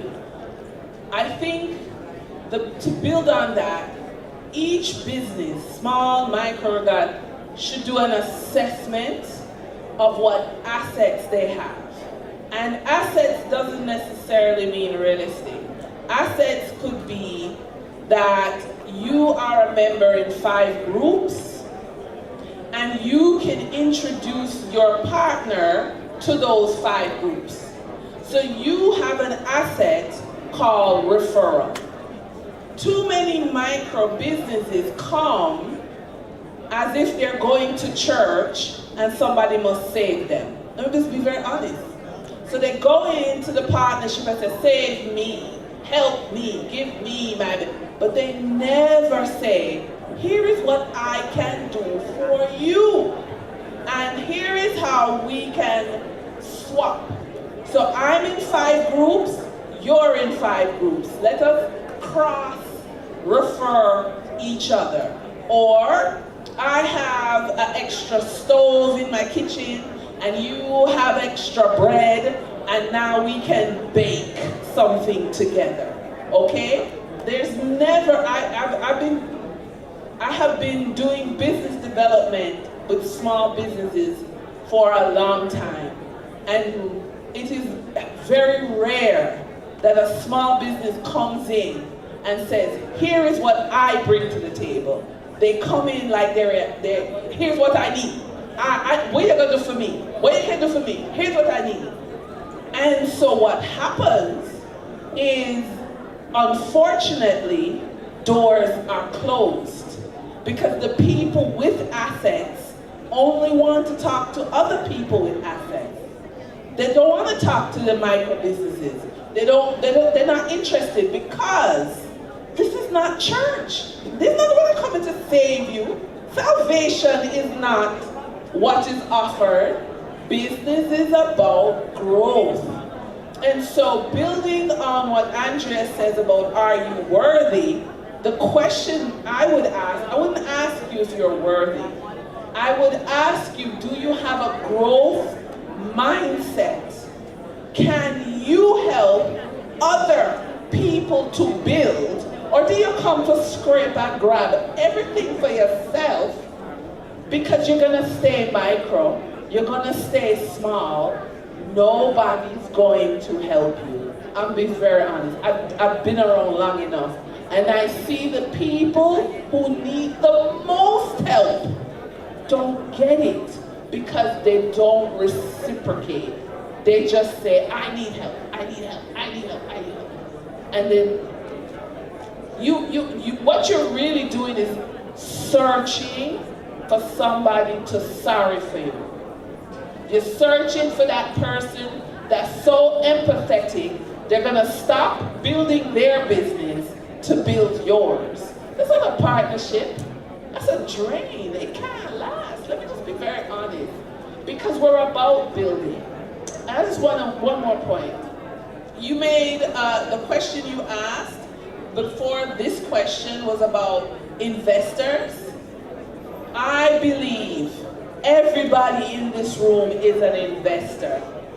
You may not recognize yourself as an investor. You may be afraid of investment, but you're an investor. Now, I started my moderating this conference saying that our role at SBAJ is to help you to have a more valuable business. And one of the things a lot of small businesses, and particularly micro businesses, they're focused on survival. And they're not focused on making themselves and their business more valuable. And so investors don't come around. And so if this conference that the SBAJ put on can open your mind to think about how you can make yourself and your business more valuable, you will attract investors. You will attract help. Okay, that's what I believe. Thank you. Thank you very much. Give them a round of applause, please. Next question I'm going to ask is around young businesses, startup businesses. What advice could you give a youth startup micro business around collaboration?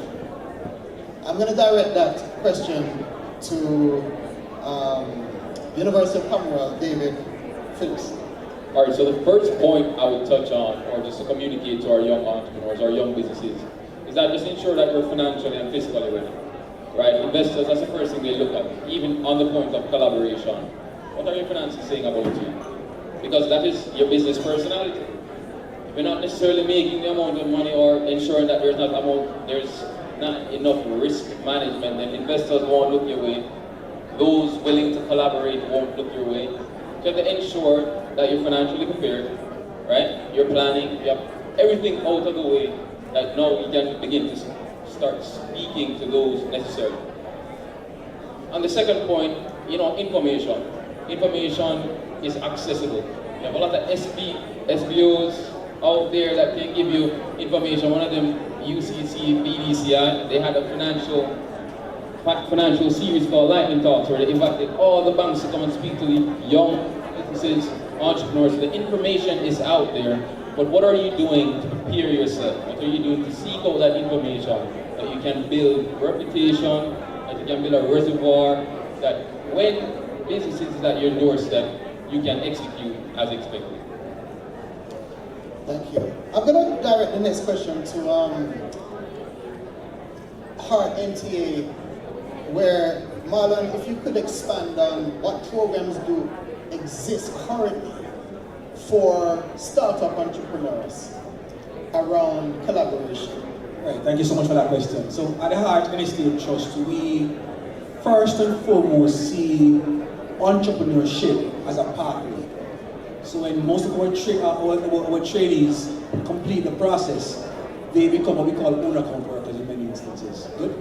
So we ensure we have programs in place, about 5 programs in place to bring them along that pathway. The first one is really the training startup program. So every single year, we support about approximately 100 startups, hard trainees who shows an aptitude and attitude towards entrepreneurship. We help them to write their business plan, the formalization process, and we give them a grant of up to $300,000 $300,000 Jamaican dollars.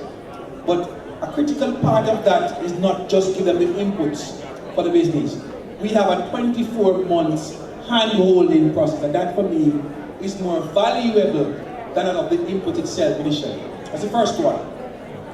We have another program called the General MSME Support Program for micro firms, and that's for firms earning less than 50 million Jamaican dollars. You can apply for a grant of up to $1 million in inputs again. Good from the heart is again, we don't only give the inputs, that technical support, that 24 months hand-holding where where we have to look at their value chain, to look at the ecosystem and how they can leverage that ecosystem. That's the General MSME Support Program. But we have incubators. We have incubators right across the country in all the sectors you can think about. Talk about connectivity. You name the ITC of an incubator. We have good services, we have construction, we have the services. So we have incubators right across the country. Every year we do about 20 new incubators. And again, that process is really hand-holding to let them understand the business, look at their value chain again, how they can build that value chain, look at where the profit comes from. Because many instances we see profit only when we sell the good or service. But the profit can be at the beginning of the process, where my pepper is coming from to make my sauce. And how can I leverage that? So we look at that. But again, at the trust we believe that together we do more. So we have partnerships with the Jamaica 4-H Club. Sir Thompson is here. We have a program called REAP, acronym for Rural Youth Economic Empowerment Program, where they support over 100, maybe over 300 youth farmers annually. And we give us a support for that program. It's a program I believe in a lot, that REAP program.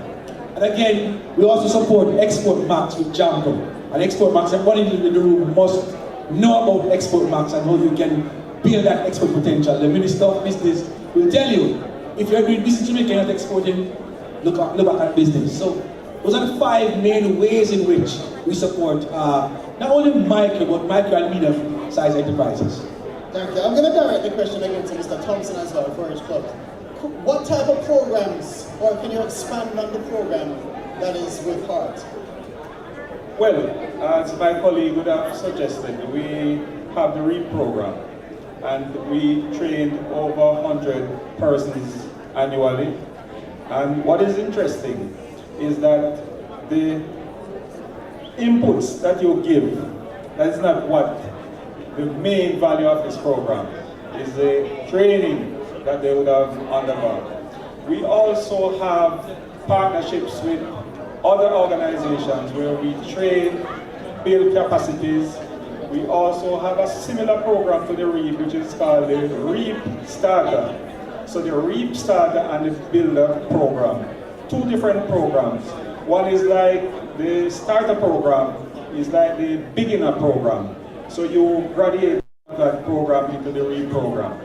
Additionally, we work with stakeholders, and we are implementing programs with stakeholders, following the same procedures, where we take them through, training over a period of time, and then we give them the inputs, monitor what they are doing, and ensure that they comply with all the standards that we would have set. And we have seen many results, and of course there are testimonials. As a matter of fact, we have just sent 21 of those persons to the Companies Office of Jamaica to be registered, become part of the Small Business Association. This is what you call impact.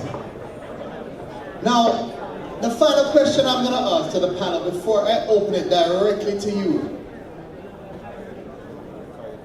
If everybody in this room acted on one idea from today's discussion that we've had on the panel, what should that one action, because we're not about speaking, we're about action. What one action could be used to accelerate the growth through that greater industry connectivity? So I'll go down. No, we'll start with Andrew and we'll go right the way down. Thank you very much. I'll be speaking directly to the over 40 business owners. Let me see you. Let me see you. Not over me. 40. Not me. Okay, so I'm speaking to the over 40s. So your business, I want you to remember that your business is not you. It has its own birth certificate. You have all that passion. You put a lot into it. You have invested into it. You never cost it. You don't cost it because you feel passionate about this business. So day one, right now, when you leave here, don't go to sleep the time you normally do. Write all the things that are not reflected in your checkbook that you invested into your business activity. I didn't say business, your business activity. We're not concerned about whether you're registered or not. How much did you invest in your business activity that's not reflected in your checkbook or your credit card? And then you pick up all the costs. Then you promise to fully reflect, research. This is not only Google or ChatGPT. This is discussion. This is letters to the editor. You are going to research your sector and see what other people are doing. But to do that, you have to know what industry I'm in. What industry am I in? That's 3 steps already. And then you start getting your keywords based upon your industry. And start following those discussions. Both here in the region, but here and in the region, get a context of where your industry is going. And from then, come and find me and tell me. Find me and tell me what you see of your business. 1, what did I invest from I started my business activity? 2, what money did I invest in this business? 3, where is the world going, my world going, my community going? Read this sector, which my business activity is in. And you're going to see yourself dream better. Better. And find yourself an incubator. I cannot say that any better. We had a suite, and our own suite at the Legacy Suite, right around the corner, focused only on incubators and accelerators. How many of us visited? Okay, not enough. You had their ears and their commitment to bring you into their family. Join an incubator. Know what an incubator is. Get familiar and find your tribe. Google it. Google it. Knowledge is a commodity. It's not expensive anymore. You don't need an encyclopedia. Google it. Don't have access to internet. Beg somebody at Google. Knowledge is a commodity like flour and sugar. Get it. That's it. Powerful reflections from Andrew. I'm going to ask us to keep it a bit brief as we're running out of time, and I still want to get your questions. Two quick points. Know the MSME ecosystem. The ecosystem is large. There are many players in the ecosystem. You need to understand in a very in-depth way the ecosystem. What services the Heart Trust offers that can reduce my HR costs? So instead of me trying to get people to apply for the job, I can call Senator Parshak and say, send me some resumes, reduce your time and effort and reduce your HR costs. So understand the MSME ecosystem first and foremost. And study it and see how the goods and services can plug into your business to reduce your overheads. Simple and straightforward. The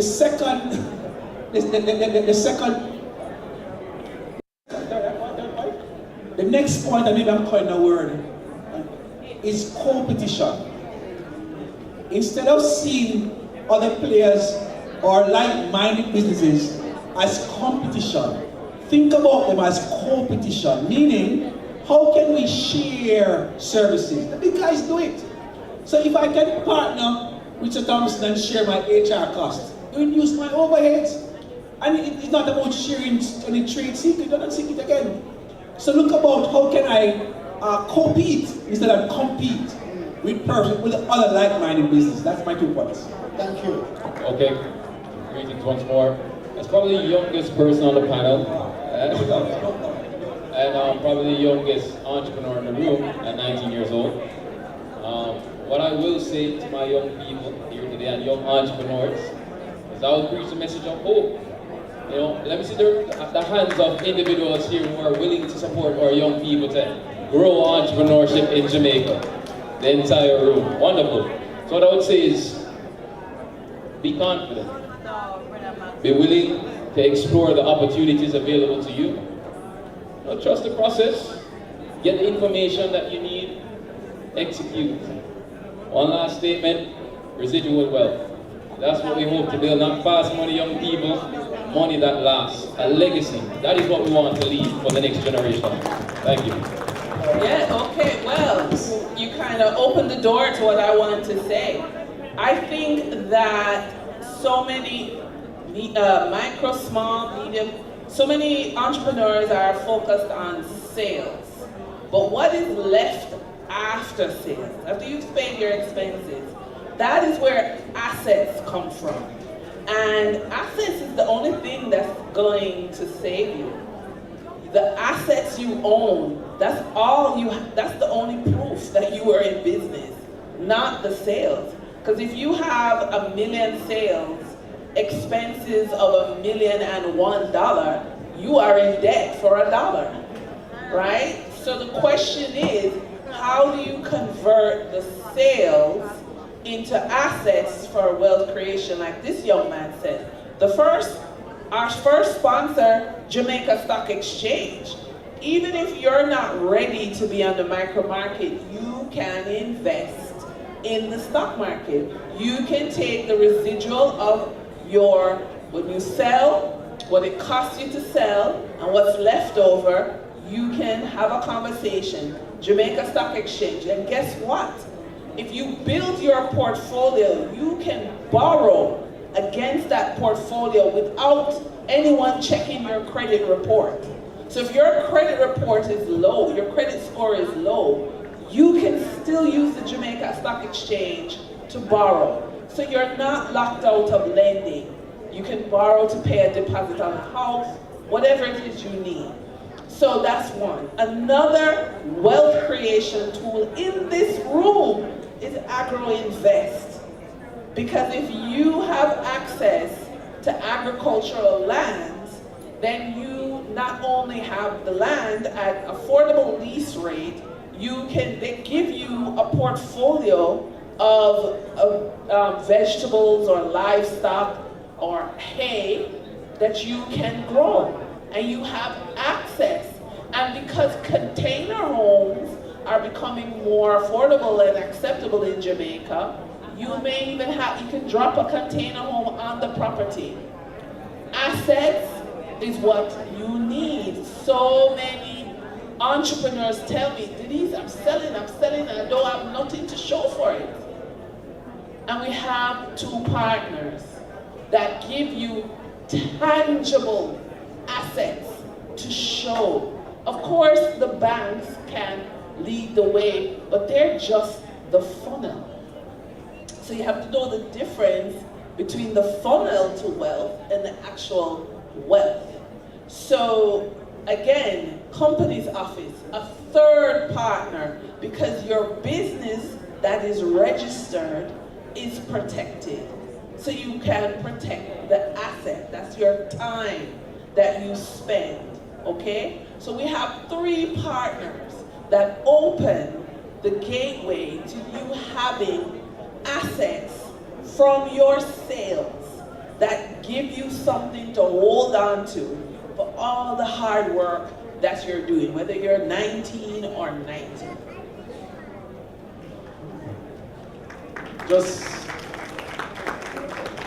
just to add to what my colleague here would have said, the man, the land, the plan.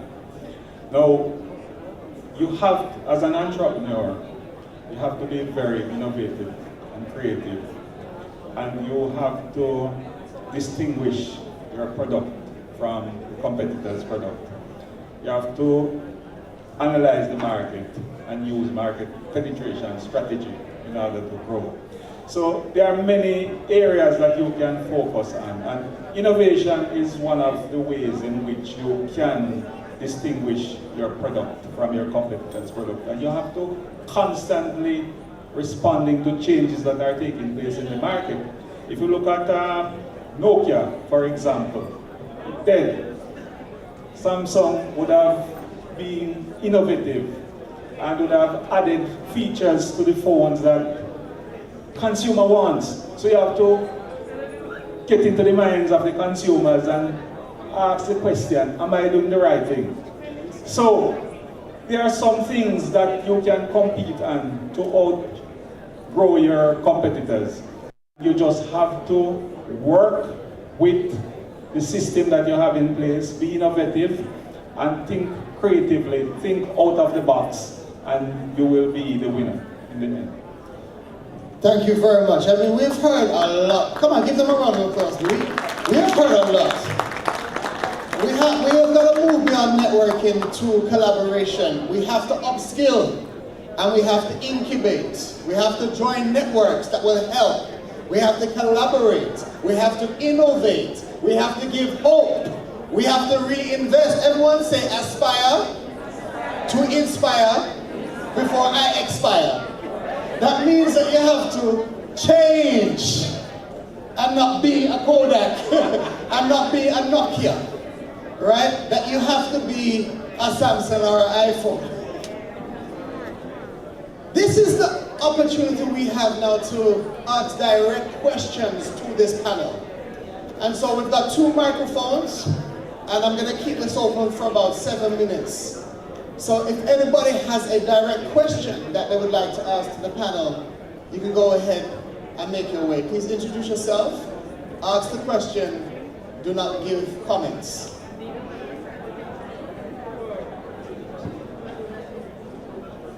So we've got 2 mics, and we have Jackie Knight.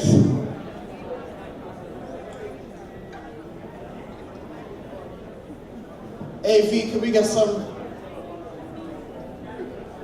volume on the mic? Mic check. Okay, this question is for Mr. Thompson. I'm curious about the 4-H club role, because I've always heard that the 4-H club is for young people. What about people like me? I mean, I'm still young. But give us the consistency of the 4-H club. Well, our cohort is from 5 to 35. But that's not to say that we won't, give ideas and encourage persons older than that. What we want to do is to manufacture the next generation of entrepreneurs.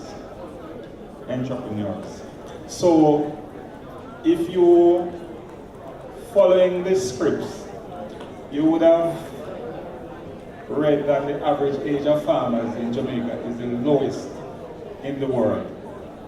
I think it's 49.7 or thereabout.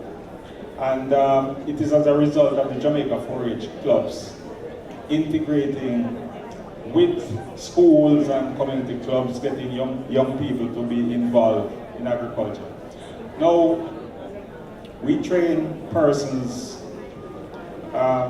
in agriculture, agro-processing, livestock, crop production, and so forth.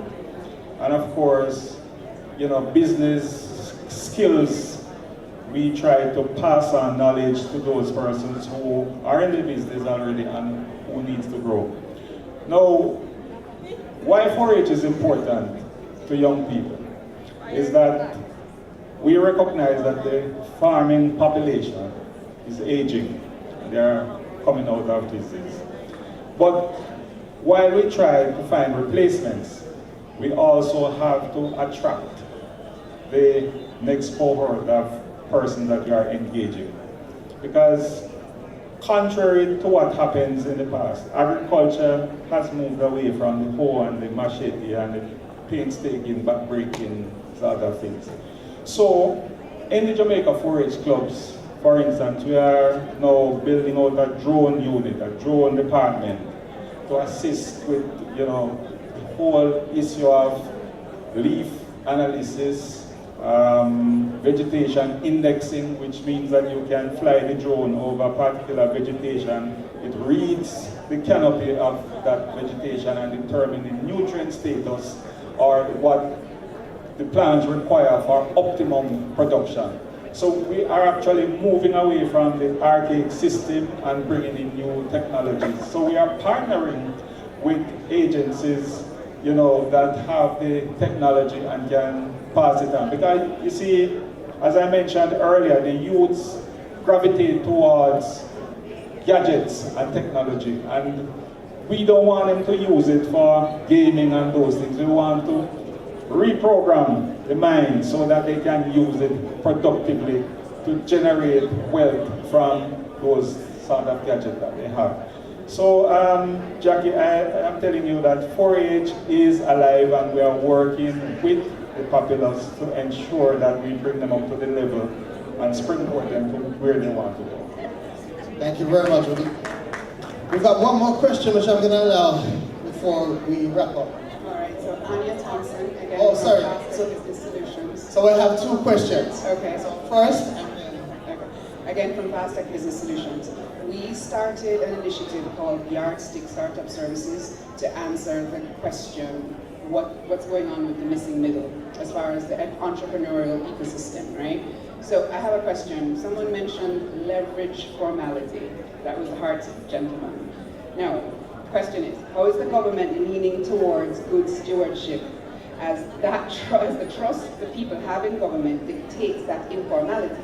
That's the first thing. So how is government leaning towards good stewardship and encouraging us to pay our taxes or to be tax compliant? That's one.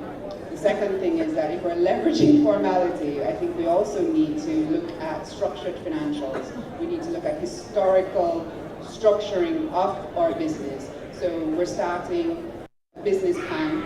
We're pulling, we're of course formalizing our company in COJ, and you're also doing financial projections for 24 to 36 months and all of that stuff.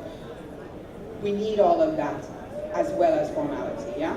So answer my first question regarding the informality aspect and how are we facilitating this financial management structure for businesses, because Yardstick Startup Services concentrates on that, because I cannot find an accounting client without fixing their foundation.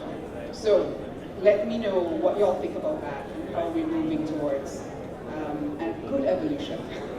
thank you. Before the panel takes it, I'm going to grab this question and then we'll answer it in one go. Okay, good afternoon everyone. My name is Hannah Patterson and I work in communications. So I have two brief questions. My first question is to the lady here. I did not get your name. Angela. I heard you mentioning incubators, and my concern is you mentioned over 40. I will not confirm or state whether I am over that age or not. However, I found that a lot of the incubators and accelerators I've seen cater to either the very young or who are defined as youth. As I said, I could be there or not. And also, it does not cater to the person who is smaller. They're still requiring somebody who you're making 8 million a year, 13 million a year, 20 million a year. And so I'm thinking at times there's some of us that need to start, the very start. So we need incubators that cater to that as well. And so I heard you mention that there's even the incubators around, and I'm here all day and I didn't know they were around there. So I wish I would have heard because I would have been there. The second thing, somebody's calling, I'm sorry. The second concern, the gentleman from Heart, I taught at BTI, I think Heart is one of the best kept secrets in Jamaica, right? However, my issue with many of these organizations, and I want to say SBAJ, great job for this event, is that when the access to information, it's great to come here and it seems so easy, But as you said about Googling, I'm an expert researcher. However, many of these government offices, one, the email is wrong, the number is wrong, the website is very old, it's difficult to access on a phone, the user experience is poor.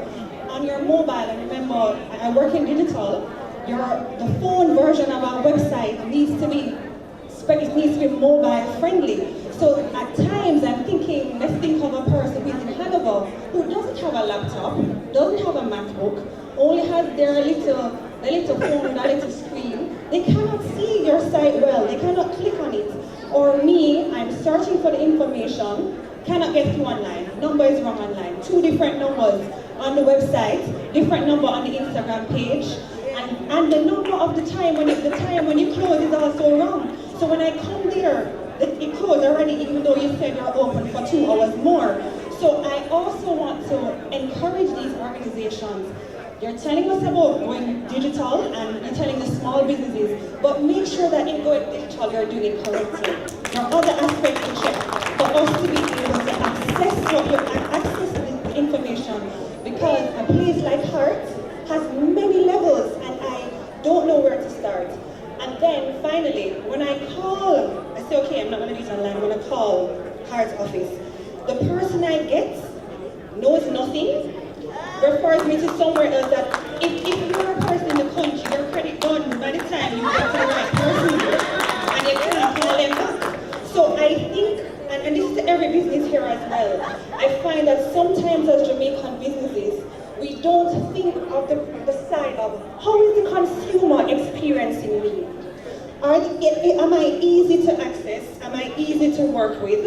And so for the companies, this is something I'd like you to look into so I can get the information that I do need. Thank you. Thank you very much. So very challenging and real questions. And I'm throwing this back to the panel for the questions here and also the question here. You go first. Right, so to the question from the lady on the right, my right, speaking of the, I can't speak for the government, I can speak for one of our Heart and Estate Trust, but I said earlier that we need to know the ecosystem. There's a ministry called MIC, Ministry of Industry, Investment and Commerce, and that ministry, they're right there. There are 20 agencies. Each of those agencies are set up to support MSMEs, from importation to registration to ideation, it's all there. Again, there is great value in knowing the ecosystem and know where to go for what. And it brings me to this point over here about access. I'm going to ask everybody in the room, shameless plug, please follow the Heart NSTA on Instagram. Believe me, no, I follow the Heart NSTA just to keep up. Because we are doing a lot of things, and it's on our new media pages. We are on Instagram, TikTok, and in that light also about the call. We have a 994 Heart, 99 Heart. We have a 99 Heart. We have an office set up with persons just to collect calls. So it's 99 Heart. We have persons there, and if you want to get to me, you call them and say, I want to speak to Mr. Johnson. They call me directly and put you on to me. So we have a set of persons in a room just for that purpose alone. 99 Heart. In addition to that, we have what I call 15 access points across the country. Colleagues, we have 15 parish managers across the country. Every single one of them here, all the products and services of the trust, they're for you. So if you're in Westmoreland, it's not about the trust also, we are right across the country. If you're in Westmoreland, if you're in Kingston, St. Thomas, we have a parish manager for every single parish. And when I leave here, if you want to know, I'll give you the number for every single parish manager if you want. Call them, and if you don't get them, you let me know. Good? But they're there, all products and services of trust. And hey, another shameless plug, colleagues. In 2019, the Heart NSTA Trust was merged with what? The National Youth Service, the Apprenticeship Board, the Jamaica Foundation for Lifelong Learning. So if you have persons around you who have numeracy and literacy issues, we have a product for them, free of cost, along with Legacy Heart. So if you are, what we have for you, if you are 17 to 170, we have something for you. All right, thank you. Andrea. The question, could I ask you just to repeat the question one more time? Sorry. You mentioned leveraging formalities, right? And I was wondering. So, I have a different perspective. My research says me, and I see Mr. Robert Tillett in here. My research says that formality is only of value if combined with other services. So when I choose the words carefully and intentionally. When I say business activity, I believe that you test your business, test your model, apply your skills, massage it, go on, press it till you're ready to formalize. I believe that you time it. Give yourself a year. It's not working for you, you're gonna move. You may not end up in that business. You're massaging it. It's a baby, right? It's not you, it's a baby. Massage it till you get your product. When you say you're ready, you say, okay, I'm ready to give you your birth certificate. That's my philosophy. The research says that one, when formality is combined with access to insurance, like government insurance, the NIS, yeah, pay your NIS amount and so on, you're acknowledging that you're a part of the system. You later have access to various other benefits. In Jamaica, we're looking for a day when the National Investment Fund will have the mandate to invest in local enterprises. That has significant economic impact nationally, all right? That's two, right? Number three, when formality is combined with fruitful financial systems such as credit unions, commercial banks, investment agencies, it creates value. So don't get formal for formal's sake. There is a why. There is a why, No, that's and we use it. Definitely a good point. But your key said leverage formality to build your business and to scale. However, there were other inputs that needed to be coupled with that. And that's what I wanted to point out. So thank you for your very informed answer. So my sister. No, that's it. Thank you very much. Because of time, I'm going to see if we can get the rest of the questions on the floor. But I really want to thank this panel. Can you give this panel a round of applause, please? I mean, we have had barriers. We have heard collaboration and partnership. We've heard upskilling. We have heard innovation. And all of this is about connectivity for the purpose of productivity. I failed to mention at the beginning, I'm the co-founder of the British Jamaican Chamber of Commerce. So if a Jamaican business wants to do trade with a British company and earn pounds in Jamaica, then he can speak to me. It is about international collaboration. It is about internal partnerships. It is about ensuring that you look right before you are connected. It is ensuring that you are thinking about wealth building. Remember that your business account is not your account. Do not spend the money from your business. It belongs in the business. And as a result of that, hopefully you should have better wealth. And so just to thank the panelists, I want you to give a round of applause to Andrea Livingston, Business Accelerator Consultant. Please also give a round of applause to Mr. Marlon Johnson, Senior Program Director of Apprenticeships and Support for Hard NTA.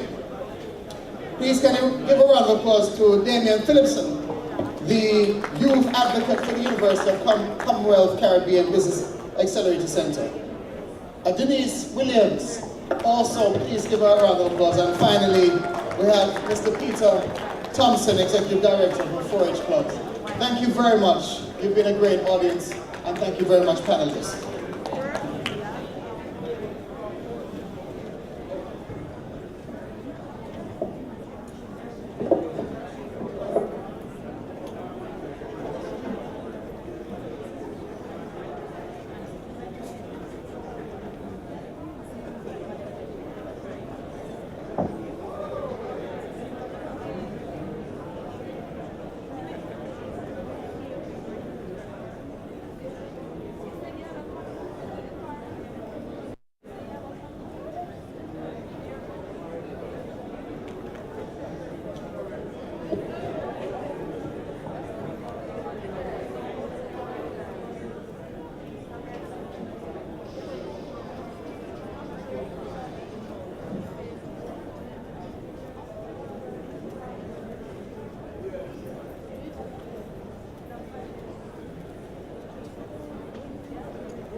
One question, ladies and gentlemen, and this question goes to this young man right here. Greetings. What's your name again? Remind me of your name. Greetings. My name is Davian Phillips. What school did you go to? I went to St. George's College, then the University of the Commonwealth of Britain. And I had a bet that it was JC, but that's okay. How old are you? 19 years old. That's what I thought. That's what I thought I heard. I heard 19. Ladies and gentlemen, please give this young man, repeat your name. Davian Phillips. You're going to hear from him.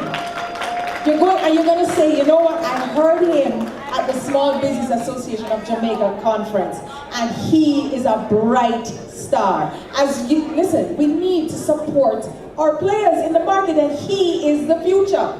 He is the future. I'm going to tell you a story. Years ago, I was being really challenged by the millennials at the time. And every day I wake up and I complain and I chat and I go on, and I can't deal with them because they're entitled. And I can't deal with them because they're naughty. And I can't deal with them because they're lazy. And a very good friend came to me and she says, you know what? You need to get it together.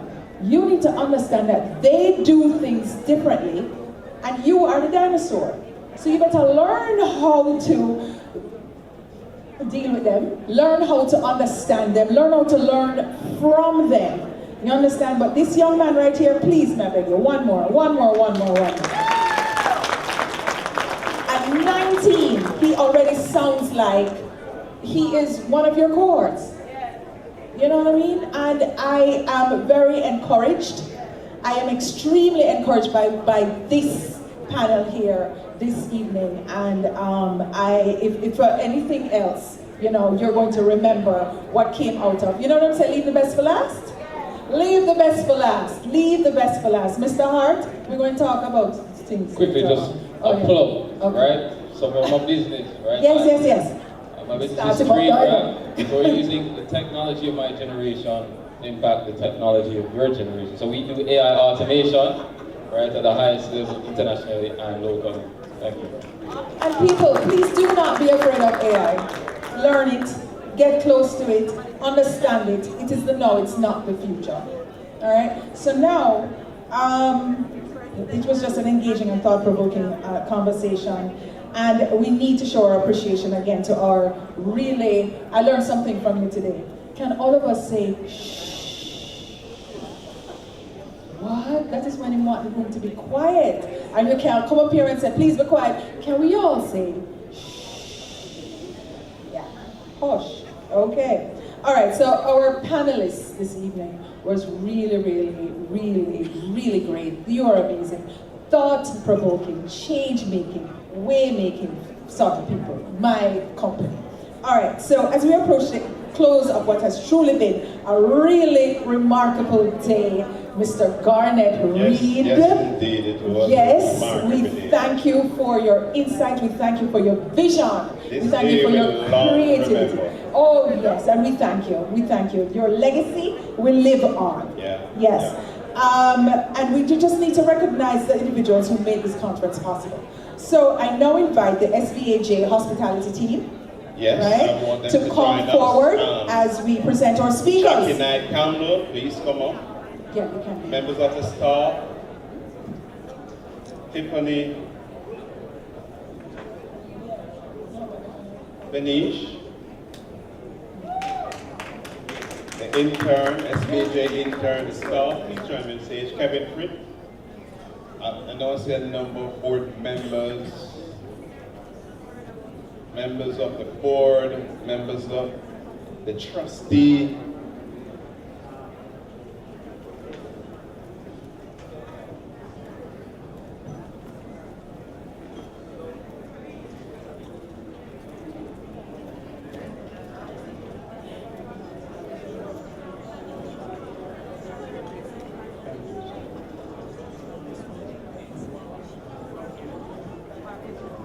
Ladies and gentlemen, this has been a presentation of the Small Businesses Association of Jamaica. Jonathan Wignall, can you join me on stage? You're part of the committee. Can I ask former President Andrea Graham?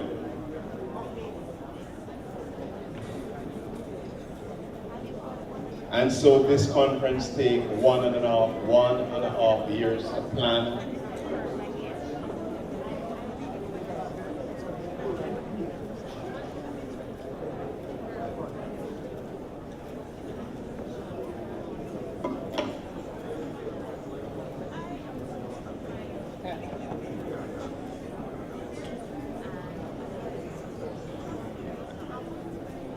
I'd just like to thank Jamaica Public Service Company, IDB, JN Bank, Liberty Business, National Commercial Bank, Jamaica Custom, CIBC, Trade Board, JAMPRO, Companies Office, yes, HART, MIIC, IDB, Development Bank of Jamaica, Agro Invest,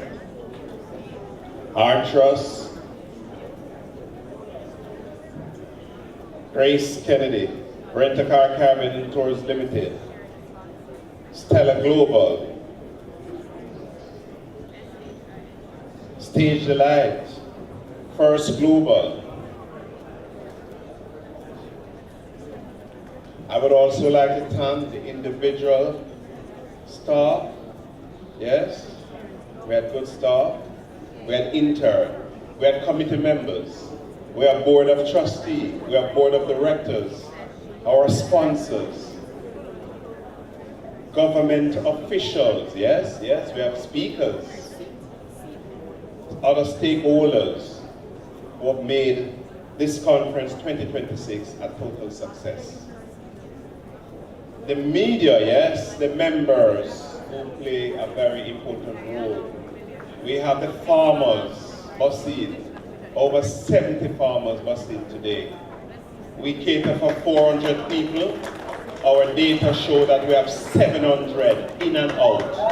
The hotel advised us that we need to close. We could not take anymore. Members at the park, yes. My former president parked at SBAJ, take a taxi. People was frustrated and couldn't come in. I said next time we have to go to the National Arena. They said the National Arena was still full. This is a total success. I would also like to, my other SME, YEA, please join me on stage. And I'd like Antoinette, yes, join me on stage. We all work together this year. Beverly Lindsay, who flying from London. Welcome, Beverly.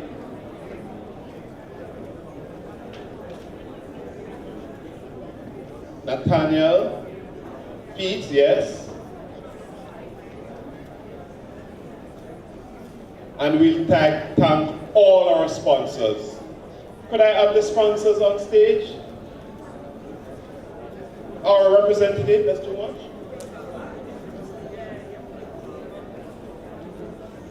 Yes, Liberty Business, start with us from the beginning. Give us $12,000 US of internet. Yes, DBJ, one of our major partners. JPS, yes, yes, yes. Company's office. JN, wow. Oh, custom.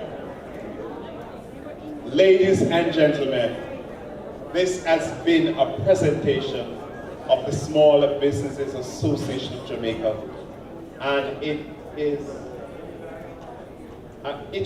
great. It is for years to come. This conference will be remembered. We cannot have this conference at the Pegasus anymore. We are outgrown this by far. Oh, Maxine Brown, my PR. Maxine Brown did a good job. All the media house. Jackie, I don't remember all the media house. I know TVJ, KLAS, RJ Communication Group. Yes, there was one of our major. Business Exchange, JIS, and we were streaming live throughout the world. Tenny Miller, yes, Tenny, yes, good job.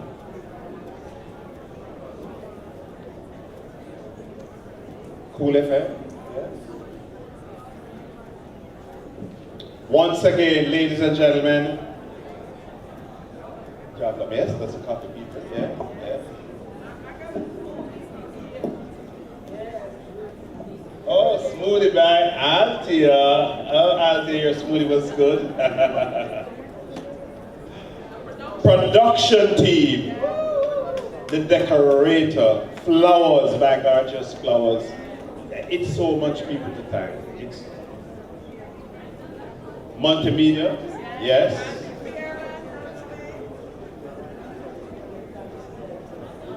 CIBC.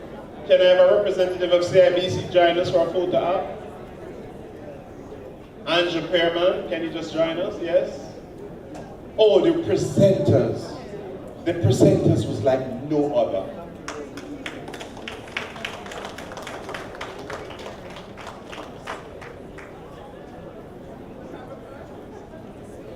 Kirk Benjamin, yes, he left. You know, I have been to so many conferences, and everybody stayed until this conference is complete. And I like that. It showed the success, the information, what we present. I really, really appreciate it. And so we're going to join in the garden. Just right now we're in there. They're setting up at 6. It's just a networking cocktails, close out that, so I'm asking the photographer to join us, we have photo up, and so on.